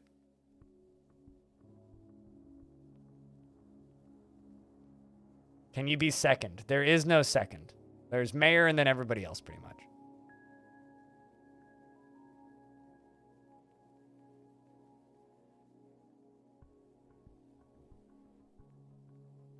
Can you run the tavern? You mean drown unsuspecting humans? I don't actually have a tavern dwarf right now. You know what? Actually, Sui, I got somebody for you.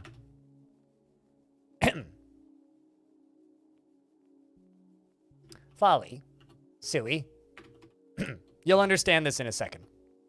You're not a dwarf. You, as a matter of fact, are a goblin with 35 kills and 5 notable kills. You are a military prisoner who we saved, who says you're so perceptive. So you're a goblin, by the way, named Sui Thali Graspstone. You actually have a full title. Your full title is, I actually can't see it because it's too small. I don't know what the rest of your subtitle is. Hold up. The Uncommon Flesh of Wheels is your full title. Probably a religious title, actually. Anyway, you are interested after reading a bunch of books, and she is a member of the Superior Coalition and a former prisoner of the Devil of Ghouls, which is where we saved you from. She has the appearance of somebody that is 235 years old, and she is one of the first of her kind. Her hair is extremely long, and her nose bridge is convex. She has high cheekbones, and her ears are somewhat splayed out. Her head is somewhat broad, and her hair is fuchsia. Her skin is emerald, and her eyes are red. Her nose is broad, and her hair is fuchsia. Her skin is emerald, and her eyes are red, and her nose is somewhat long. She is incredibly quick to heal, agile, tough, and very slow to tire.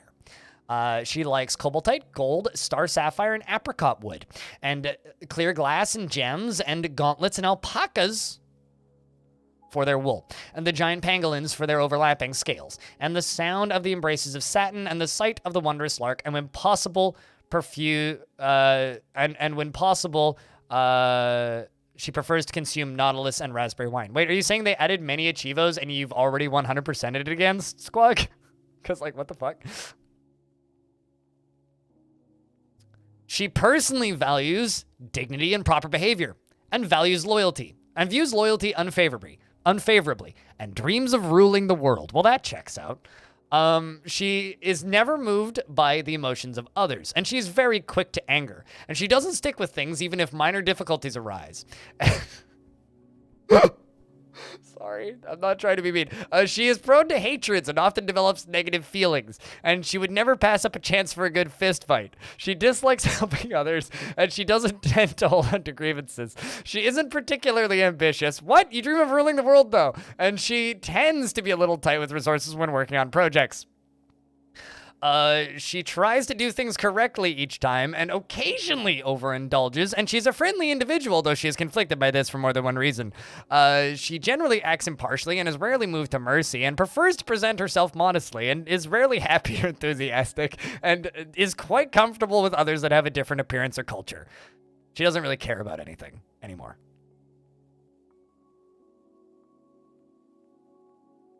Oh, okay, I understand. Anyway, you guys should all go follow Sui. She streams sometimes. Here, I'll take a screenshot of this so that you can give it to Suboy or something. I don't know. That's Goblin Sui.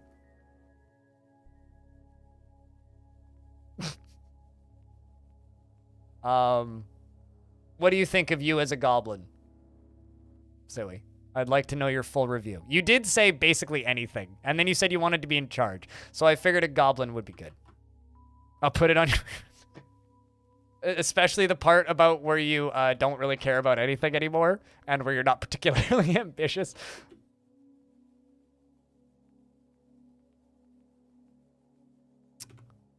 Anyway, where's that Forgotten Beast at? It just kind of fucked off.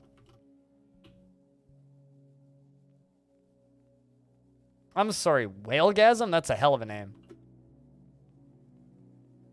Has the appearance the vampire tag? What? Has the appearance the vampire tag? It's a goblin, so it looks like a goblin. What?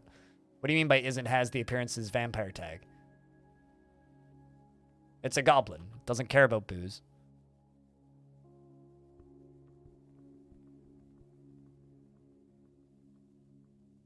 But when playing with matches, a goblin can get burnt. Oh, how can you tell if you have a vampire? Well, first they have to eat somebody. But if they're dwarves, usually it's because they haven't drank in a very long time, because vampires can't drink.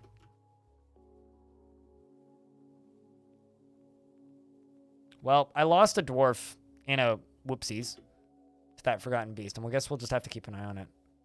Oh, hey, Saigon began a mysterious construction. What else did you grab? In dwarves, telltale sign that they are a goblin is they could use a drink and can't remember the last time they had some. That's the most obvious sign. It's right at the end of the white part of the bottom of the description. 3 pieces of diorite, 2 rough paradots, 1 iron bars, 2 rough paradots, 1 rough red zircons, and 1 marble block. That is a lot of gems, jeez. But yeah, that is probably the most common sign of a vampire in a dwarf. Aside from that, you can question people and question witnesses. But if you're just asking how to find vampires, like, there's a lot of different techniques. Mine usually is just keep an eye on who isn't drinking alcohol. But it's literally an in-fort whodunit. The best way to do it is to have a captain of the guard set up and a prison, and just start interrogating dwarves. Look for dwarves who saw, like, also, if somebody died, look in other dwarves' kills sections and see if they witnessed the death of that dwarf. So they will actually, the dwarf that died, like if you had a dwarf get murdered that was by a vampire, like they showed up completely drained of blood, they will show up in their kills.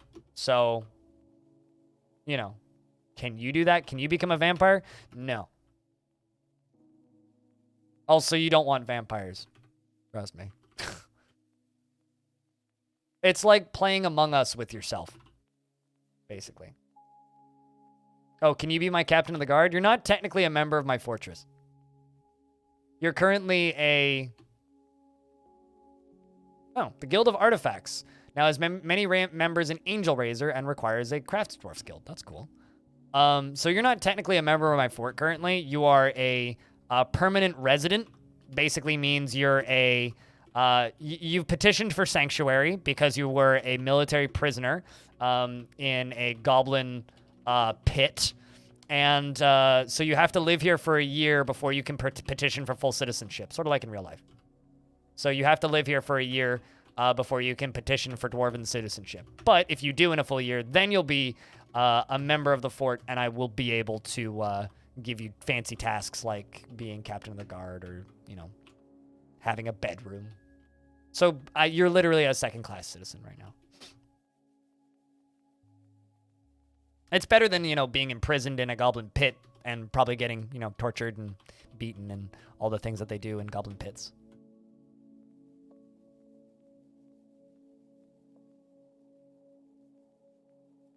Bunch of RimWorld players, them goblins. Frankly. So, yeah, that's why.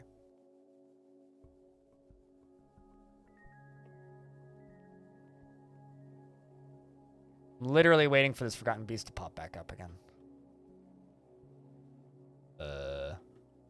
Okay, right, you're just...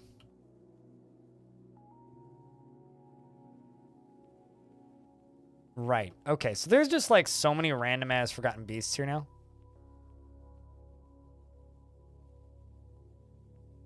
It's actually kind of ridiculous. I'm, like, losing track of who's where.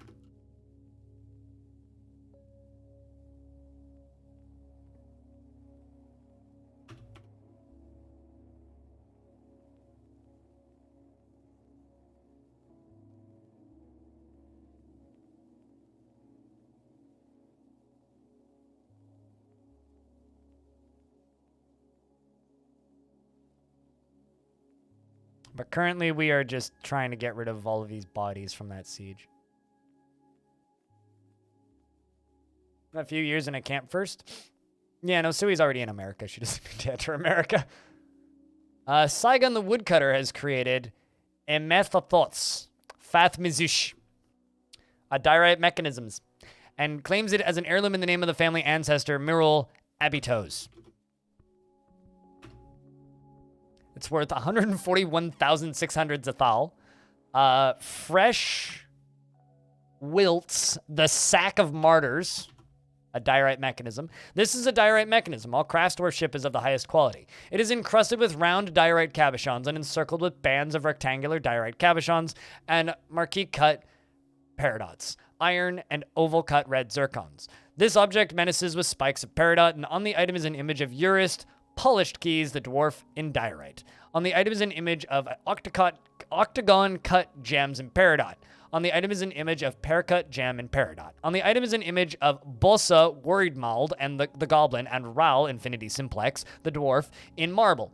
Ral, Infinity Simplex, is striking down Bossa. The artwork relates to the killing of the Goblin Bossa by Infinity Simplex with a silver warhammer in the russet fingers in the early spring of 189 during the Utu Ukas, the onslaught of cremations, which is I guess the first battle we had against the goblins not so long ago. The goblins. Did a weird stutter.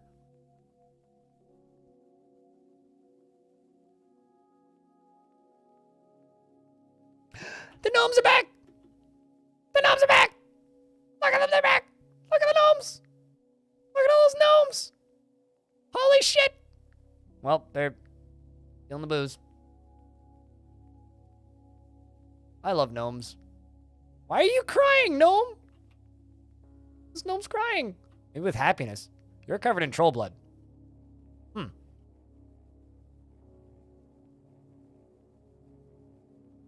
It gets you bots commenting. One of my friends a couple of years ago learned that if you tweet about graduating university or paying student loans off, you get a shit ton of, what's it called? Sugar daddy tweets at you, right? And Murder Bits figured this out. And so he started tweeting about paying off student loans and graduating university, and had a field day talking with sugar daddy tweets for a while. Yeah, that was a fun afternoon. Look at these. So, for clarity's sense, I've played maybe 10,000 hours of Dwarf Fortress. This is my first fort I've ever seen gnomes. They literally just run in, drink all of your booze, and fuck off. And I love it. I'm so happy to see these mountain gnomes. Like, these are just little asinine little shits that just show up, and like this one's crying in happiness. Like, they're just crying in happiness. It's like, I'm not gonna kill them. Like, they're not mean or anything. They're just here to drink your beer and steal your rum at the threat of something. And they just ran up to that dwarf and took his barley wine. Like, it's just great. They're here to literally drink all of our alcohol.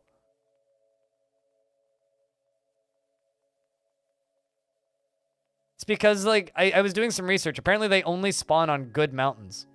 And they only spawn on really high-peaked good mountains. And you can't actually settle entirely on mountains.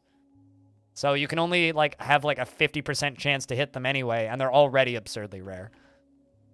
And I just got mountain gnomes. And now I just need to find dark gnomes, because they only spawn on haunted mountains. But, I should email Kid Fox and ask what the sprite for mountain gnomes look like. Because I've seen gnomes in this fort for the first time. And I legit thought that they were, like, guinea hens or, like, geese or something the first time I saw them. I was like, what the fuck's that gray G? And then I looked, I was like, it's a gnome! Holy shit, it's a gnome! So happy! I love it! Ah! It's great! It's absolutely great! Fucking gnomes! You always have to have some? Yeah, I sometimes settle on mountains, but it's not the norm for me. So. But yeah, no, they will literally just run up and drink all your booze. I fucking love it.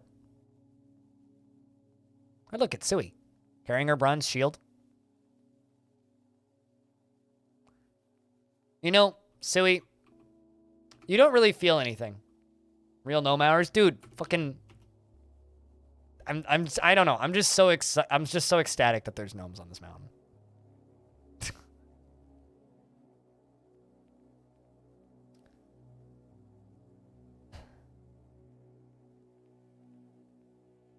You're normally evil biomes, but you try to find the way to get good and evil biome in the same embark. Oh, you're one of those.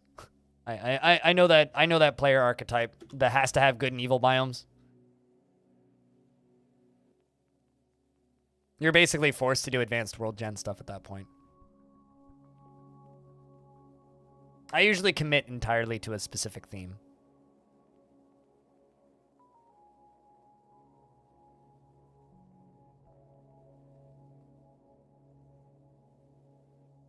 Does anybody know if it's possible to, like, convince gnomes to join you? Because I've never seen them as, like, visitors or anything.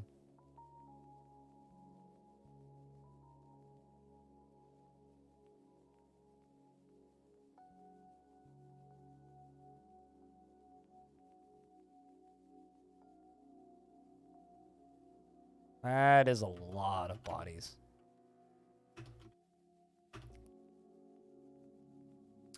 Cue the evil sound music. In reality, I'm worse. You try to get good and evil and neutral, but you'll sacrifice the neutral one.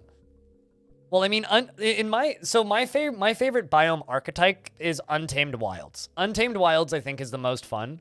I find evil biomes often just get annoying and laggy. But I'll play them.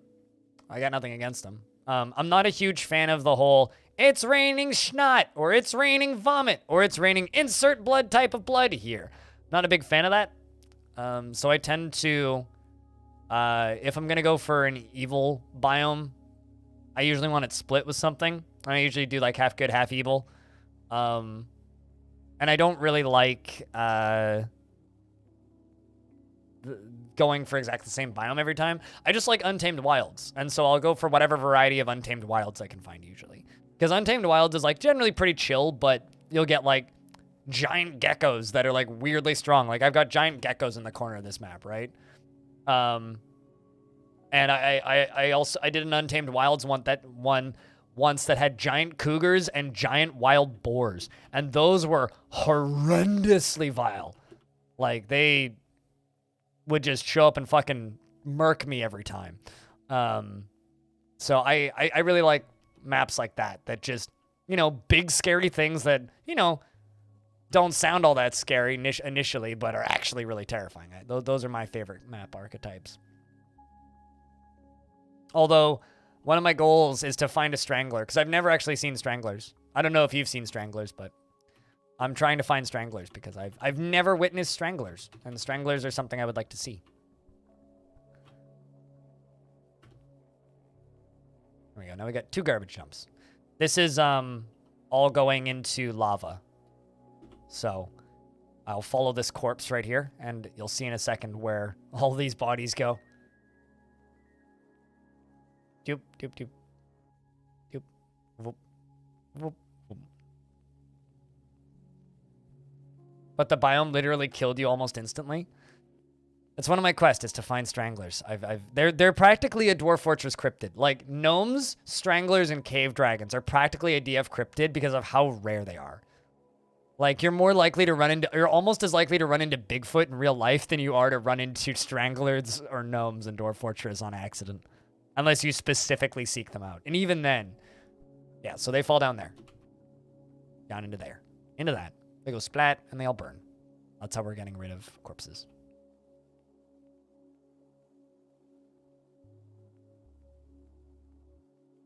You've never seen them since? Did you really see the Stranglers? Maybe by raising the gnome as an intelligent undead? Yeah, because they're trap-avoid. They're like gremlins. So I guess you'd have to knock them into a trap. But apparently they're not trainable. But apparently if they have kids... someone in chat was saying that if they have kids...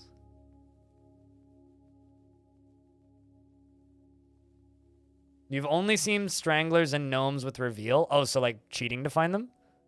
Interesting. Huh. Sui, do you want to know what you're doing right now? I don't know if can you tell what you're doing right now in this game currently? Does any of this make any sense to you? I mean, that's kind of a giveaway, but you are sleeping on a pile of corpses. You're a little bit annoyed after sleeping on some rough cave floor.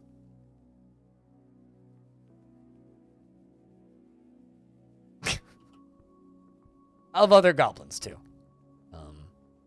Hopefully you don't get thrown out with the bring out your dead. But yeah, no, I this is just a completely luck-based mountain gnome find. I did not cheat to find these guys. They were just here.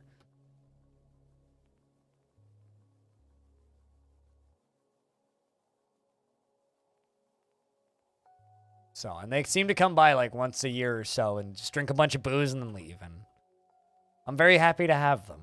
They are a lovely addition to my fort.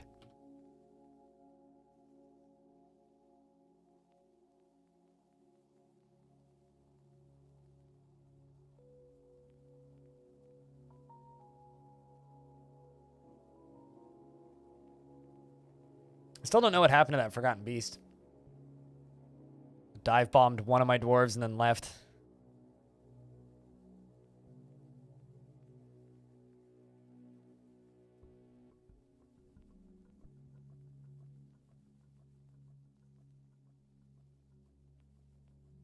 I think these dwarves need a break after all of this. Let them dance.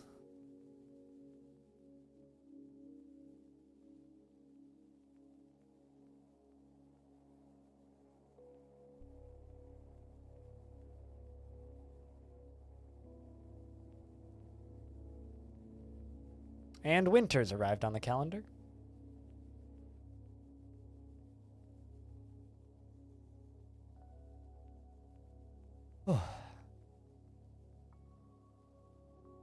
Yeah, I'd love somebody to do the science of whether or not you can convert gnomes to your side.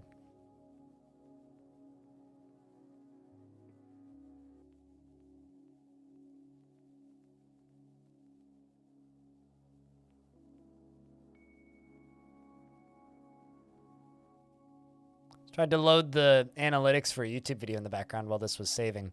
And it just says, oops, something went wrong. Looks like all of YouTube analytics is down right now. That's cool.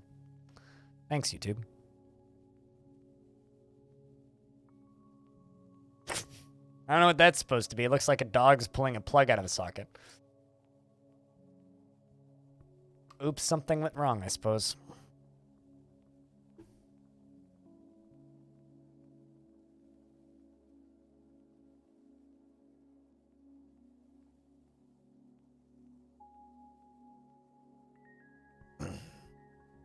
This has been an exciting fort, though. We've had all kinds of chaos, you know, multiple sieges that we've won against.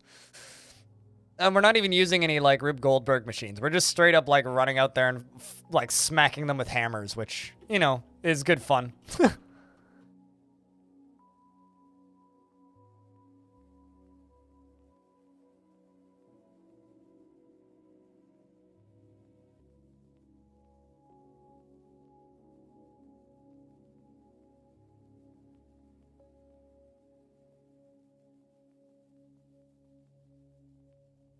I'm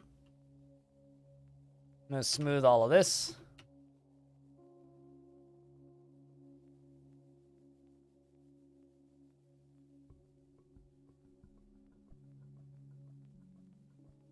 You know, most of this fort is also made out of gold as well, as far as our furniture goes. It's very bling heavy.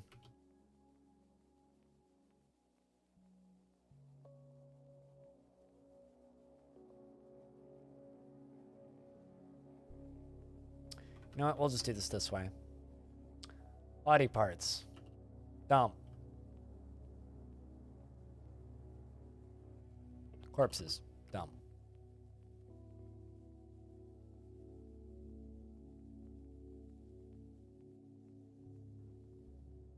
Just gotta get all of this crap cleaned up. All of it. All of it. All of it. Every little bit of it.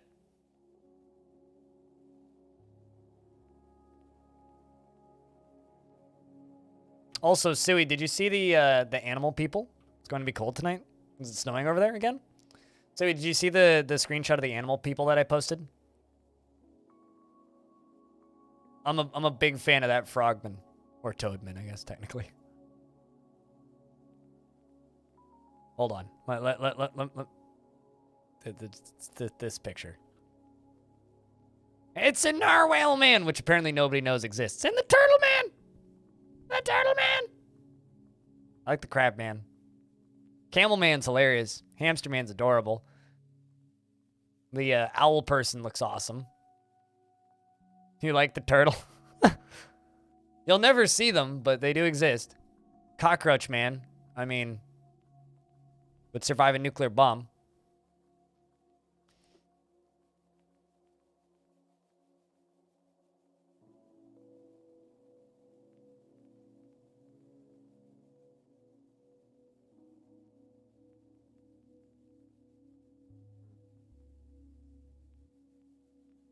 Is the entire internet like falling over right now? Because my Discord just went fully gray and then appeared again. Is the internet exploding again? Do you get DMCA'd for Crab Rave? I actually don't know.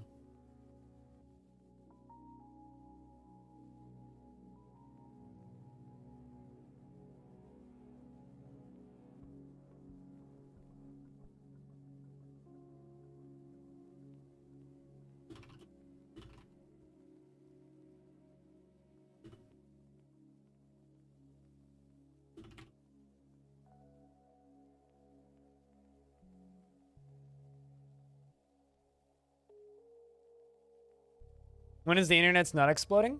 Mondays? Oh shit, you got the new gift sub badge.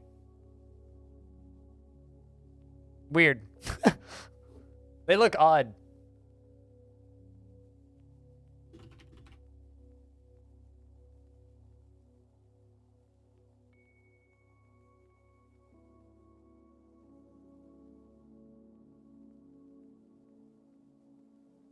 But it just means I can't tell if my videos are doing.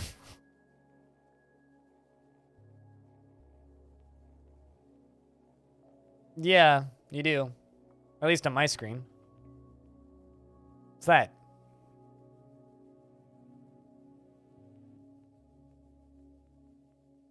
Then no Crab Brave, unfortunately.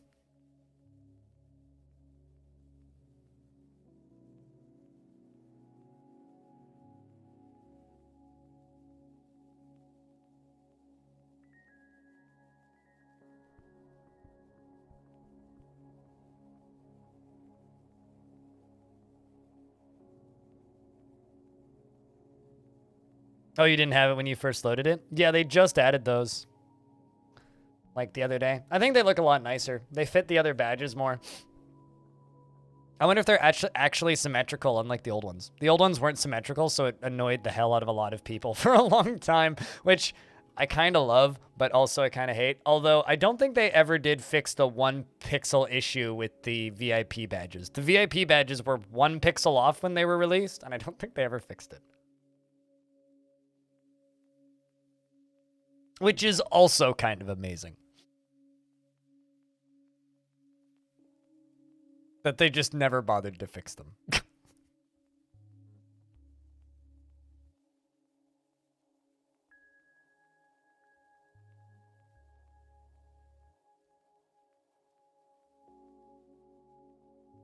I just wish that they would make the gift sub badges stick around permanently and not, like, time out after 30 days. But, you know. Today's my last stream of the month, though, so. I don't know why that's relevant. But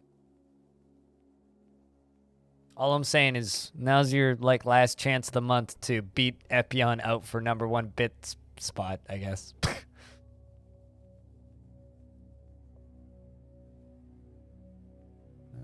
There we go. Everything's getting removed. Even the dead giant leopard gecko.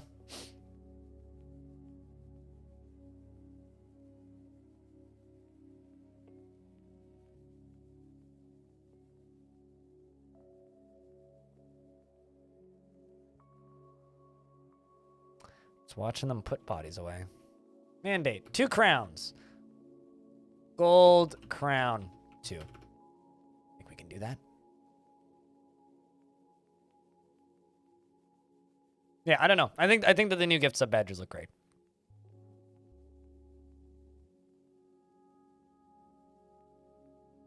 I'm not certain that they're for higher tiers though. Or for lower tiers. I think they're just for the higher tiers. I need to look. Oh no, they are for all tiers. Okay. That's kind of neat.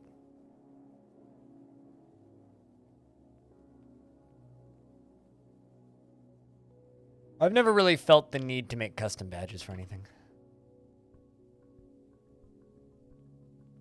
You just cringe at the markup Twitch has? Yeah, no, I get it. I get it.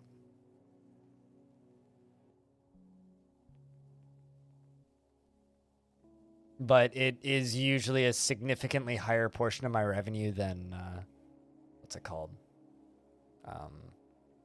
Tips.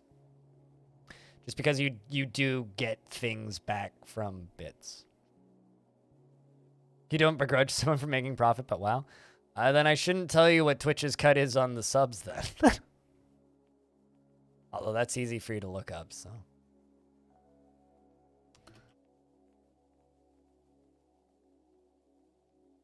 I do feel the same way, though. What really irks me, though, is gift subs on mobile. Because it's like Twitch's cut plus you have to pay an extra fee for either Apple or Google Play's even worse one.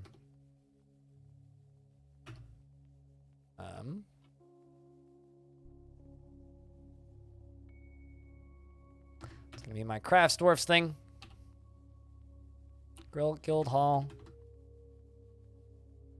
Crafts Dwarfs Hall. Creative Ceiling. Oh, that's a good name. Sometimes you just hit the ceiling of creativity. But yeah, I don't know. I'm not if you don't want to do things, I'm not telling you to do things. I'm just simply trying to do a little bit of hustle on my last day. So, I'm not here to have a intellectual discussion about whether or not bits are worth your money, because at the end of the day, nothing is. But I also don't really like having that discussion. If you want to have that discussion, we can have that discussion on a week where I'm not in the red.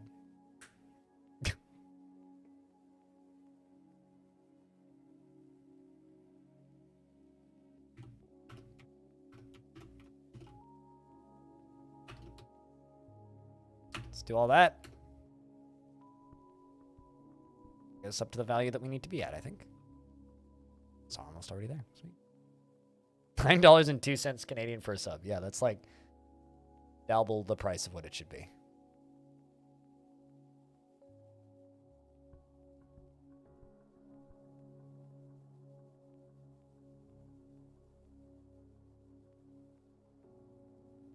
Did you just do what I think you did, Dwarf? Oh my god, you actually did. This dwarf just drew like a Wile E. Coyote trap on this spot. This is a detailed Gabriel wall that has the exact same pattern as a floor. Oh, dwarves. That's amazing.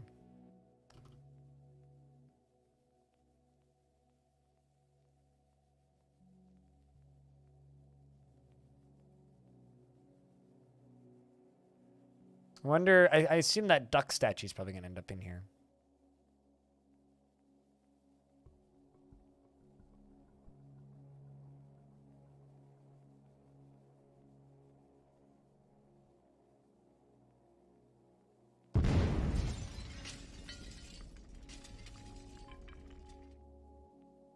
Running up the donut lead have 4 months. Cause I can and I'm in a mood. Running up the donation lead for the month because I can and I'm in a mood. That's the Finnish voice because people got tired of the French Canadian one. Thank you very much for the $50, dude. Jack, can I get a round of beers for our friend here? This is an image of the duck named Diggle, Viper Whip, in gold by Thob. The duck is embracing spiky-haired freak. The artwork relates to the status of the duck and his owner, spiky-haired freak, in the mid-spring of 187. This duck earned their own statue because they managed to put an actual dent in a beak dog during a battle, that last battle specifically, wind and knock over and wound a beak dog. Not the last battle, but the battle before. So shout outs to this duck, and thank you very much for the $50 tip. That has a battery for $200? What make is it? What brand is it? Post a picture on Discord. Because having a battery... I don't know. I'm just going to throw this out there. Record collecting in a semi-truck, maybe not the best way to take good care of records. Maybe like look into cassette decks. Yeah, don't buy shit record players. You'll regret all of those purchases. You don't need one heck of a battery. Or in the other case, buy them and enjoy them and don't fucking tell me about it because it's just going to cause me physical anguish every time I think about it. Don't do that to your poor records. They don't deserve that kind of mistreatment.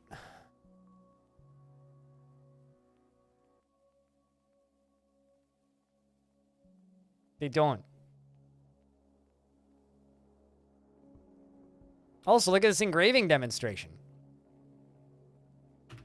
An engraving demonstration. There's no specific information. Who's leading the engraving demonstration? So they're all watching an engraving demonstration, and the dwarves that are watching it are learning. This one is getting a really good thoughts from it. Very happy about this engraving demonstration. Very happy about the engraving demonstration as well. Who's putting on the engraving demonstration? I don't know. It doesn't say who's leading it. They're all just watching it. No, they don't pull that much juice. It's mostly the speakers and the amplifier that does. If they're powered speakers, or the amplifier.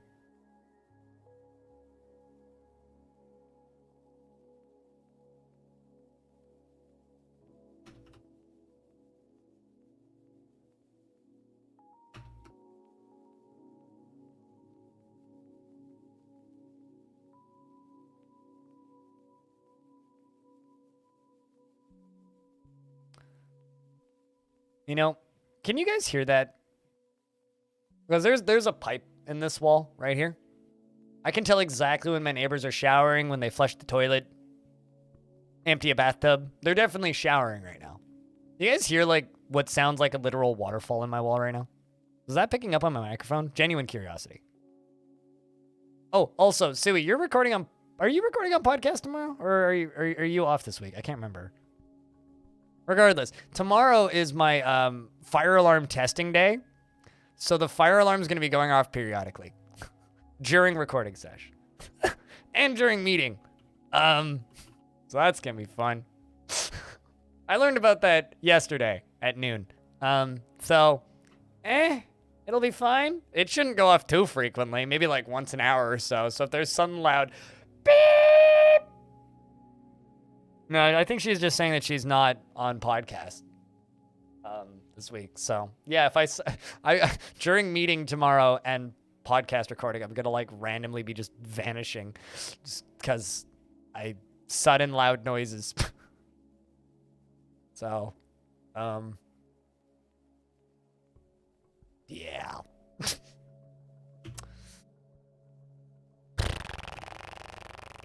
I'm just assuming that forgotten beast that killed the dwarf just vanished. Yeah, there's been multiple reminders about the meeting.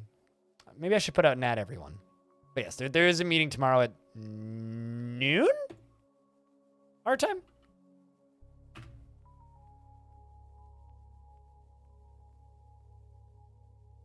Yeah, noon. Oh, lovely. I forgot I turned this calendar on. I have this calendar now that tells me that the Formula One Miami Grand Prix Practice 1 is happening. The Formula One Crypto.com Miami Grand Prix 2022 is happening in like a week. I'm excited. Although I'm kind of not excited to watch cars race in a parking lot, but, you know.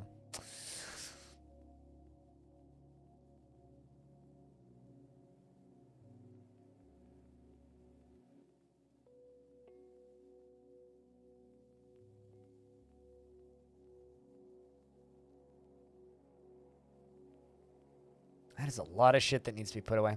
I need to make a big old stockpile of melting stuff and then melt a bunch of shit. But I think that's a project for next week. So, this has been a successful stream of this fort. We have a bunch of refugees who will hopefully join us eventually. We have a ton of very successful military dwarves. We named some dwarves. We built more bedrooms. We still need more bedrooms. Next time we play, we will increase the population up to maximum, get proper crime, anti-crime prison and such stuff up and running properly. And yeah, that's pretty much it. So I think we're going to go play some Dwarf Romantic. Because I want to play the 1.0 of that and still be bad at it. And that's fine. So, I think that's it for Dwarfs for the day.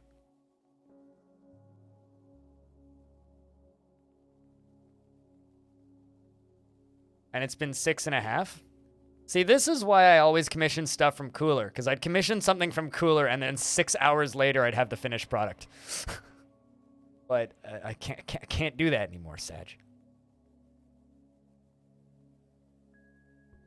You, for one, are very excited for the Formula One Crypto.com Miami Grand Prix in the stadium parking lot. Are you going to Miami for that? I know you didn't get tickets or anything, but are you going? Still, 4 to 6 weeks. Honestly, if I commissioned something and the artist told me 4 to 6 weeks, I would go find somebody else to commission the thing from. Immediately. No, but I don't care. If they're that busy, they shouldn't have their commissions open. That's ridiculous. He's in the chat right now. He's just been playing Warframe with his Australian friends. What? Twitch, why'd you put that in the chat? There you go. There we go. I mean, he drew this for me most recently.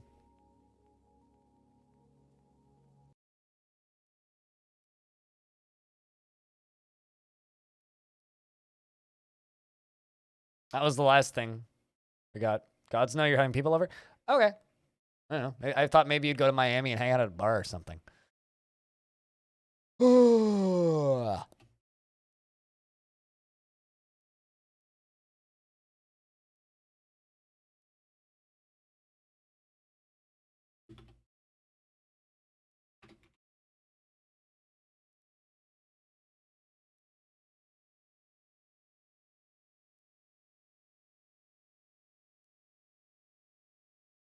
It's just you were supposed to have it on Sunday? Yeah, no, that's fair. That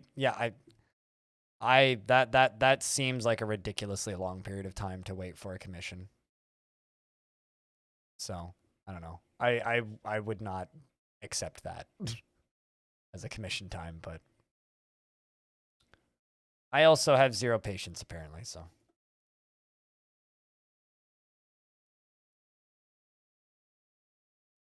When I get an idea and I get a thing, I want the thing now.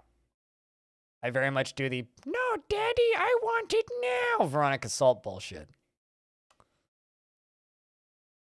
Sometimes I just go full Veronica Salt on things that I want.